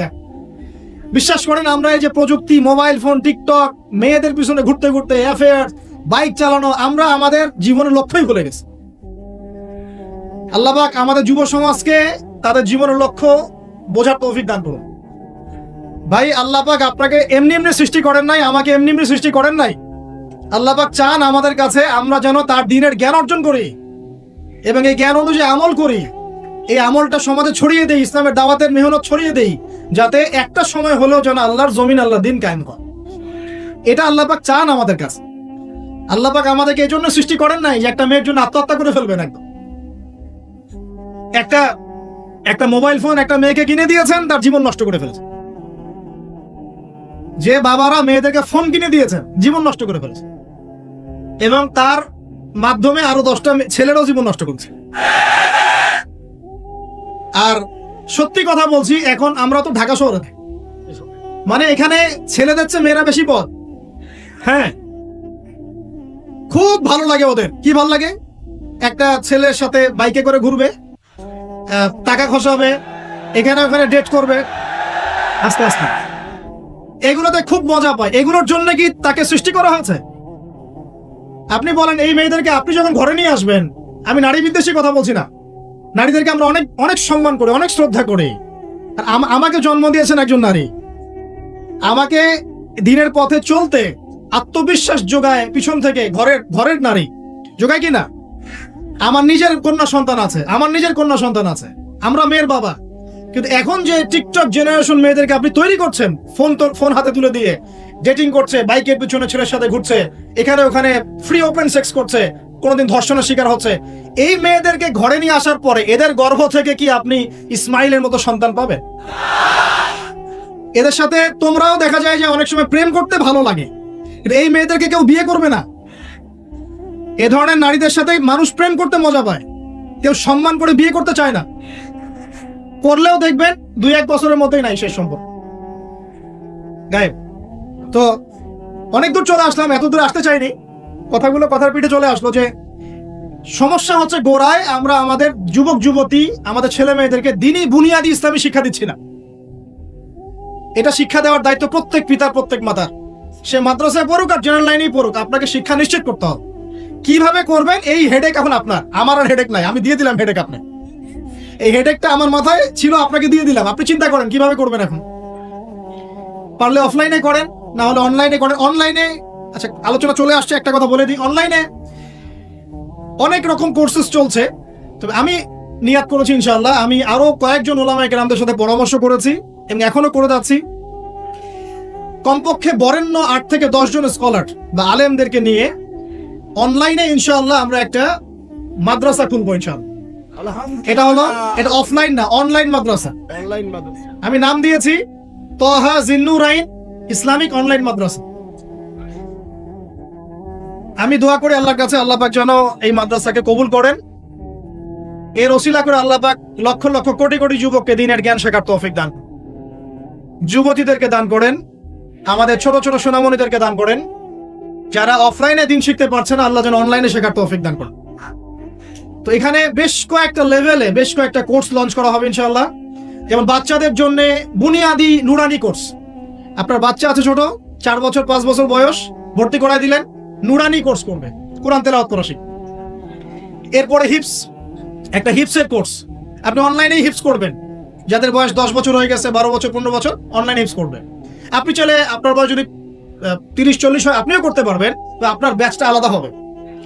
এরপরে হচ্ছে আমাদের জেনারেল ভাইদের জন্য, জেনারেল শিক্ষিত দিনী ভাইদের জন্য ইসলামিক ডিপ্লোমা কোর্স। এটা কেমন?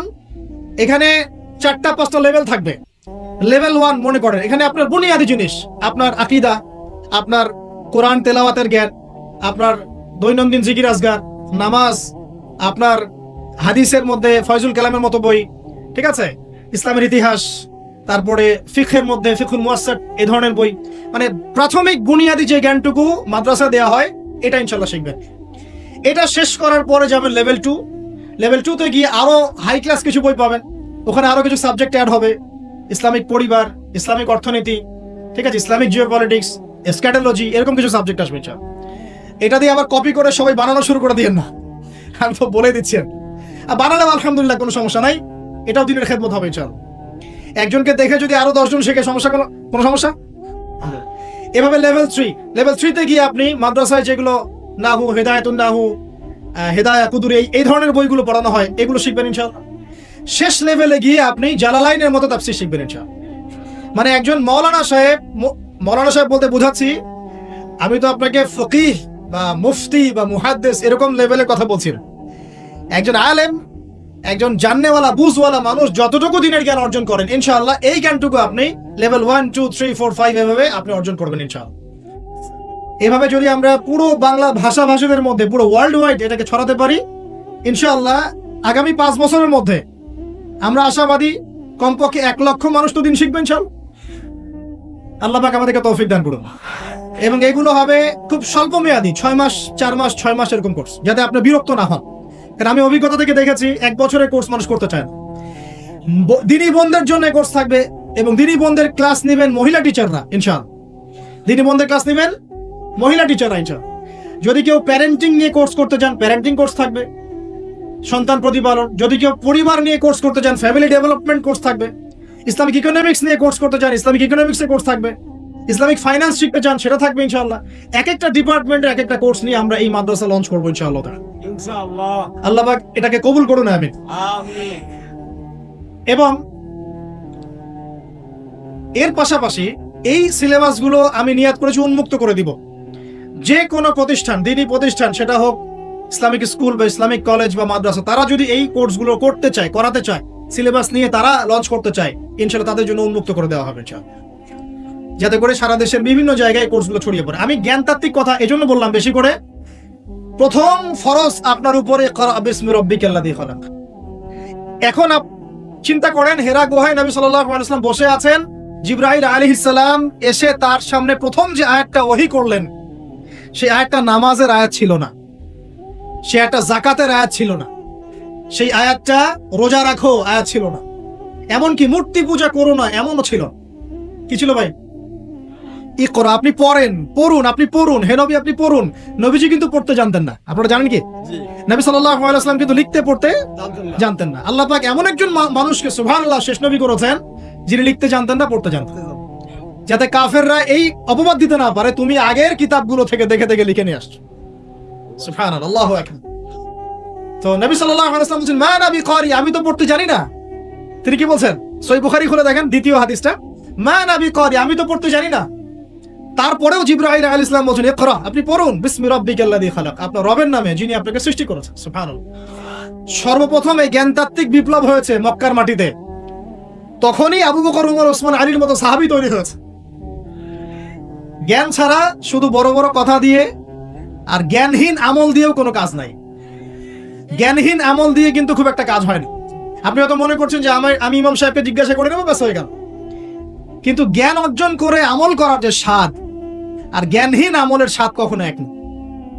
শুধু একটা হাদিস শোনা যান যে মেসওয়াক করি আমরা, যে দাঁত ব্রাশ করি, মেসওয়াক করি, যে ব্যক্তি মেসওয়াক করে এটা আল্লাহর কাছে অনেক বেশি পছন্দের। আল্লাহ পাক ভালোবাসেন মেসওয়াক করনেওয়ালাকে। এটা যখন আপনি জানলেন, এরপর যখন আপনি ব্রাশ করতে যাবেন, মেসওয়াক করতে যাবেন, আমলে স্বাদ পাবেন না? অজু করলে গোনাগুলো ঝরে যায়, কারণ আপনি জানলেন যে অজু করলাম, আমার অঙ্গ দিয়ে গোনা ঝরে যাচ্ছে, এটা ফিল করে অজু করলে স্বাদ পাবেন। নামাজে দাঁড়িয়ে আছেন, নামাজের প্রত্যেকটা শব্দ যদি আস্তে আস্তে পড়েন, ধীরে ধীরে অর্থগুলো বোঝার চেষ্টা করেন, নামাজের স্বাদ পাবেন। শুধু হাতটা তুলে শেষ রাতে আল্লাহকে বললেন যে আল্লাহুম্মা আতিনা ফিদ দুনিয়া হাসানা ওয়া ফিল আখিরাতি হাসানা ওয়া কিনা আযাবান নার। আল্লাহ আমাদেরকে দুনিয়াতে আপনি কল্যাণ দেন এবং পরকালেও কল্যাণ দেন। আল্লাহ আমাদেরকে জাহান্নামের আগুন থেকে বাঁচান। এই যে ফিলিংস, এটা আপনি না বুঝে পড়লে পাবেন। না বুঝে পড়লে একটা চর্চা, প্র্যাকটিস হয়, কিন্তু রুহানিয়াত আসে না। তো প্রিয় দিনী ভাইরা, এই জন্য শিক্ষা, জ্ঞান, দ্বীনি ইলম অর্জন সবার আগে। আল্লাহ পাক আমাদের সবাইকে দ্বীনি ইলম অর্জনের তৌফিক দান করুন। অনলাইন মাদ্রাসা খুললে ভর্তি হবেন তো ইনশাআল্লাহ? আচ্ছা, আরো বড় বড় চমক আসবে ইনশাআল্লাহ। এমন কিছু স্কলারের চেহারাও ইনশাআল্লাহ দেখবেন যাদের ওয়াজ শোনার জন্য আপনি লক্ষ টাকা দিয়ে ভাড়া করে হেলিকপ্টারে নিয়ে আসেন ইনশাআল্লাহ। আল্লাহ পাক আমাদের দ্বীনি খেদমতগুলো কবুল করুন, আমিন। 1 নাম্বার আলোচনা শেষ। 2 নাম্বার আলোচনা করলে এক দিয়ে শেষ হয়ে যাবে রাত। শিখলাম কি? দ্বীনি ইলম অর্জন করতেই হবে, এটা নফল মুস্তাহাব কিছু নয়। এটা কি? যেভাবে পারেন সেভাবে করবেন। রাজি আছেন ইনশাআল্লাহ? নিয়াত করতে পারি যে আগামী 1 বছরের মধ্যে, 1 বছর সময় দিলাম, আগামী 1 বছরের মধ্যে আমরা কোরআন বিশুদ্ধ করে তেলাওয়াত করা শিখব ইনশাআল্লাহ। শুধু তাই না, যারা কোরআন তেলাওয়াত করতে জানি, 1 বছরের মধ্যে কোরআনের শুরু থেকে শেষ পর্যন্ত, আলিফ লাম মিম থেকে মিনাল জিন্নাতি ওয়ান নাস পর্যন্ত অন্তত একবার পুরো খতম দেব ইনশাআল্লাহ। আর যারা আরো ভালো পড়তে পারি, দ্রুত পড়তে পারি বা হাফেজে কোরআন আছি, 1 বছরের মধ্যে আলিফ লাম মিম থেকে মিনাল জিন্নাতি ওয়ান নাস অন্তত একবার যে কোনো একটা তাফসীর বা অনুবাদ পড়ে দেখব ইনশাআল্লাহ। পারা যাবে ইনশাআল্লাহ। একটা তাফসীর বাসায় কিনবেন, মাস্ট বি। যারা বিগিনার, মানে নতুন শিখছেন, নতুন পড়া শিখছেন, তারা কিনবেন মারিফুল কোরআন। কি কিনবেন? এগুলো কিন্তু ভাই ওয়াজ না, এটা আপনার সাজেশন। ওয়াজ করলে সুর করে অনেক ওয়াজ করা যায় কিনা? এই কথাগুলো আপনার জীবনে কাজে দিবে ইনশাআল্লাহ, সারা জীবন কাজে দিবে ইনশাআল্লাহ। যারা বিগিনার, মানে আপনি শুরু করেছেন প্রথম, বড় বড় বই আগে ধরতে যাবেন না, আগে মানে নিচু লেভেলের বইগুলো, নিচু লেভেল বলতে সহজ বইগুলো আগে পড়বেন। প্রথম পড়বেন তাফসীর পড়তে গেলে মারিফুল কোরআন। যারা বিগিনার, যারা অনেক পড়াশোনা করছেন, চর্চা করছেন, ভালো কোন তাফসীর পড়বো ফিক্স করতে পারছেন না, 2টো তাফসীর বলবো। এক হচ্ছে তাফসীর ইবনে কাসির, এটা পড়তে পারেন, হাদিস দিয়ে করা আছে তাফসীরটা। অথবা আমার সবচেয়ে ফেভারিট তাফসীর, সেটা হলো তাফসীরে জালালাইন। তাফসীরে, এটা রহমতের বৃষ্টি, চিন্তা করেন না। আলহামদুলিল্লাহ। কিসের বৃষ্টি? বদরের যুদ্ধের আগের রাত্রে বৃষ্টি হয়েছে। বদরের যুদ্ধের আগের রাত্রে কি হয়েছে? ওই বৃষ্টির সম্পর্কে আল্লাহ পাক বলেছেন এটা হলো রহমতের বৃষ্টি, যাতে তোমাদের কলব শক্ত হয়। আর আমাদের হাতে এখন 15-20 মিনিট সময় আছে, আমরা গুটিয়ে নিব। তো তাফসীর কোনটা পড়বেন বিগিনাররা? তাফসীরে মারিফুল কোরআন, ঠিক আছে, বাংলা অনুবাদ আছে। আর যারা একটু স্টাডি করেন বেশি, তারা পড়বেন ইবনে কাসির এবং জালালাইন। জালালাইনটা সবচেয়ে মজা পাবেন, স্বাদ পাবেন, অনেক কিছু আছে এর মধ্যে। জালালাইনের মধ্যে এত এত রস আছে, এত নূর আছে, মারিফত আছে, যেটা আমি অন্য অন্য তাফসিরে পাই না। আল্লাহ পাক লেখককে জান্নাতুল ফিরদৌস দান করুন। দুজন সংকলন করেছেন। তো এরপরে আমরা ইলম অর্জনের পরে দ্বিতীয় যে কাজটা করা দরকার পুরো গ্লোবাল প্রেক্ষাপটে এবং উম্মার জন্য, ব্যক্তিগত পর্যায়ে, সব ক্ষেত্রে দ্বীনের স্বার্থে, সেটা হলো ইলম অনুযায়ী আমল করতে হবে। ইলম অনুযায়ী আমল শুরু হবে ভাই আগামীকাল থেকে না, আজকে রাত থেকে ইনশাআল্লাহ। আগামীকাল থেকে আমল না, এখন থেকে আজকে রাত থেকে আমল ইনশাআল্লাহ। এই রাতের আমল কি? ঘুমানোর সময় ঘুমানোর সুন্নত, সূরা মুলক তেলাওয়াত করবেন, আয়াতুল কুরসি পড়বেন, সূরা ফাতিহা, ফালাক, নাস, ইখলাস, পারলে সূরা ওয়াকিয়া ইত্যাদি পড়ে নিজেকে দম করে নেবেন, ব্যাস, তারপরে ঘুমিয়ে যাবেন। ঘুমানোর সময় আল্লাহুম্মা বিসমিকা আমুতু ওয়া আহইয়া, এই সময় দোয়া কবুল হবে। বৃষ্টির সময় কি হয়? আচ্ছা, আমরা মাঝখানে দোয়া করে নেই, বৃষ্টি যদি শেষ হয়ে যায় আবার আমরা দোয়া করে আল্লাহ পাক আমাদের সবাইকে দ্বীনি ইলম অর্জনের তৌফিক দান করুন। আমাদের সবাইকে আল্লাহ পাক দ্বীনি ইলম অনুযায়ী বেশি বেশি আমল করার তৌফিক দান করুন। আল্লাহ পাক বক্তা শ্রোতা সবাইকে, খাস করে আমাদের যুব সমাজকে আল্লাহ পাক লম্বা নেক হায়াত দারাজ করুন। আল্লাহ পাক আমাদের সবাইকে আদর্শ পরিবার করে দিন। আমাদের সন্তানদেরকে আল্লাহ পাক মানুষ করার তৌফিক দান করুন।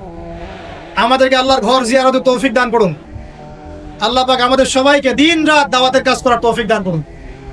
আল্লাহ পাক আমাদের সবার মধ্যে যে অসুস্থতাগুলো আছে, সমস্ত অসুস্থতা আল্লাহ দূর করে দিন। আল্লাহ পাক আমাদের হায়াতে রিজিকে বরকত দান করুন। আল্লাহ পাক আমাদের মা বোনদেরকে পর্দায় থাকার তৌফিক দান করুন। আল্লাহ পাক আমাদের সমাজ, আমাদের রাষ্ট্র, আমাদের প্রশাসন, আমাদের সরকার সবাইকে হেদায়েত করুন। আল্লাহ পাক আমাদের মধ্যে আপোষে মিল মহব্বত দান করুন। আল্লাহ পাক আমাদেরকে আল্লাহর জমিনে আল্লাহর দিন কায়েমের তৌফিক দান করুন। 2 নম্বর কাজ, ইলম অনুযায়ী আমল করা। ইলম অনুযায়ী আমল শুরু হবে কালকে থেকে, এখন থেকে। আমল করা মানে হচ্ছে এক কথায় আমাদের জীবনের প্রতিটা কাজ রাসূলুল্লাহ সাল্লাল্লাহু আলাইহি ওয়াসাল্লামের সুন্নাহ মাফিক করব ইনশাআল্লাহ।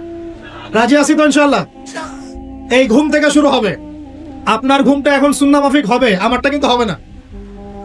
এই যে রাত্রে করে আমরা জার্নি করছি, এটা সুন্নাহ মাফিক হচ্ছে না। আল্লাহর কাছে মাফ চাই, আল্লাহ পাক ওজর দেখবেন ইনশাআল্লাহ। তবে অভ্যাস করবেন এশার নামাজের পরেই কি করতে?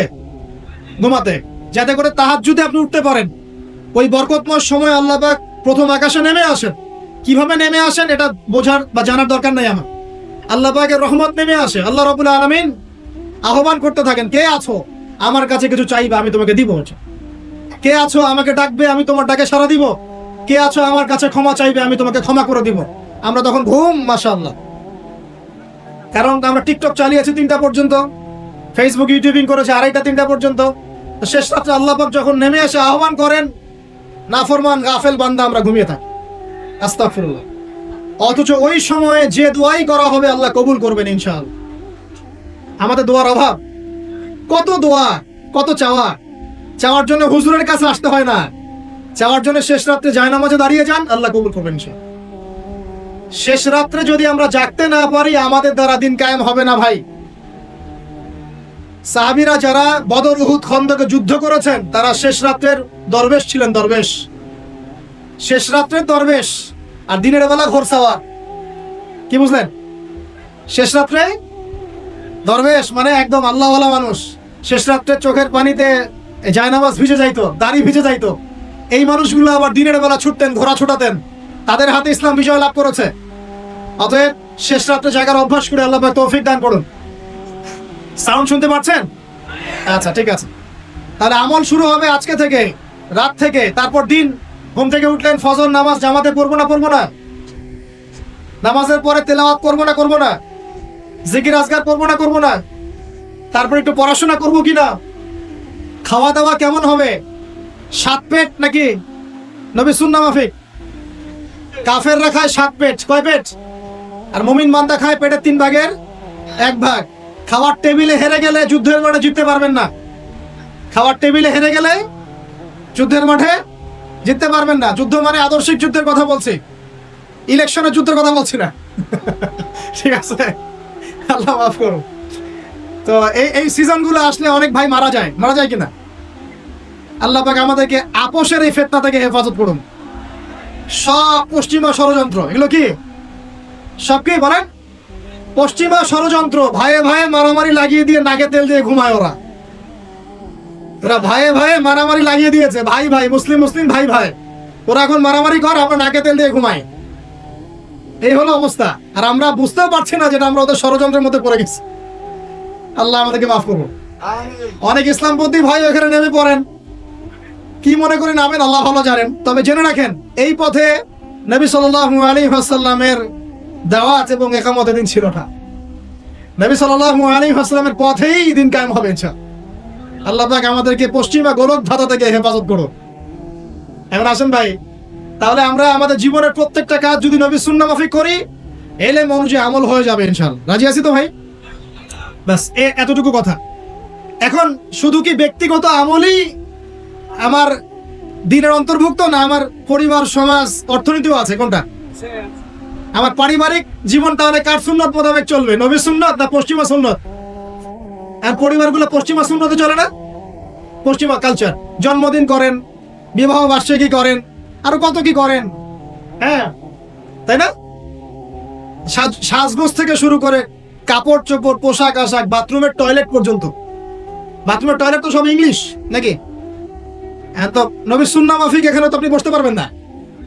নবী সুন্নাহ মাফিক এখানে আপনি বসতে পারবেন না। তো মালয়েশিয়ার একটা কনফারেন্সে বলে আসছিলাম যে নবী সুন্নাহ মাফিক বসা মানে হচ্ছে বাম পায়ে ভর দিয়ে ডান পায়ে একটু উঁচু করে বসে। ইলম অর্জন করতে থাকেন, হাদিসের মধ্যে পাবেন নবী সাল্লাল্লাহু আলাইহি ওয়াসাল্লাম ইস্তেনজা করতে বসতেন বাম পায়ে ভর দিয়ে ডান পায়ে একটু উঁচু করে। যারা এভাবে বসে তাদের ইস্তেনজা খুব সুন্দর হয়, ক্লিয়ার হয়ে যায়।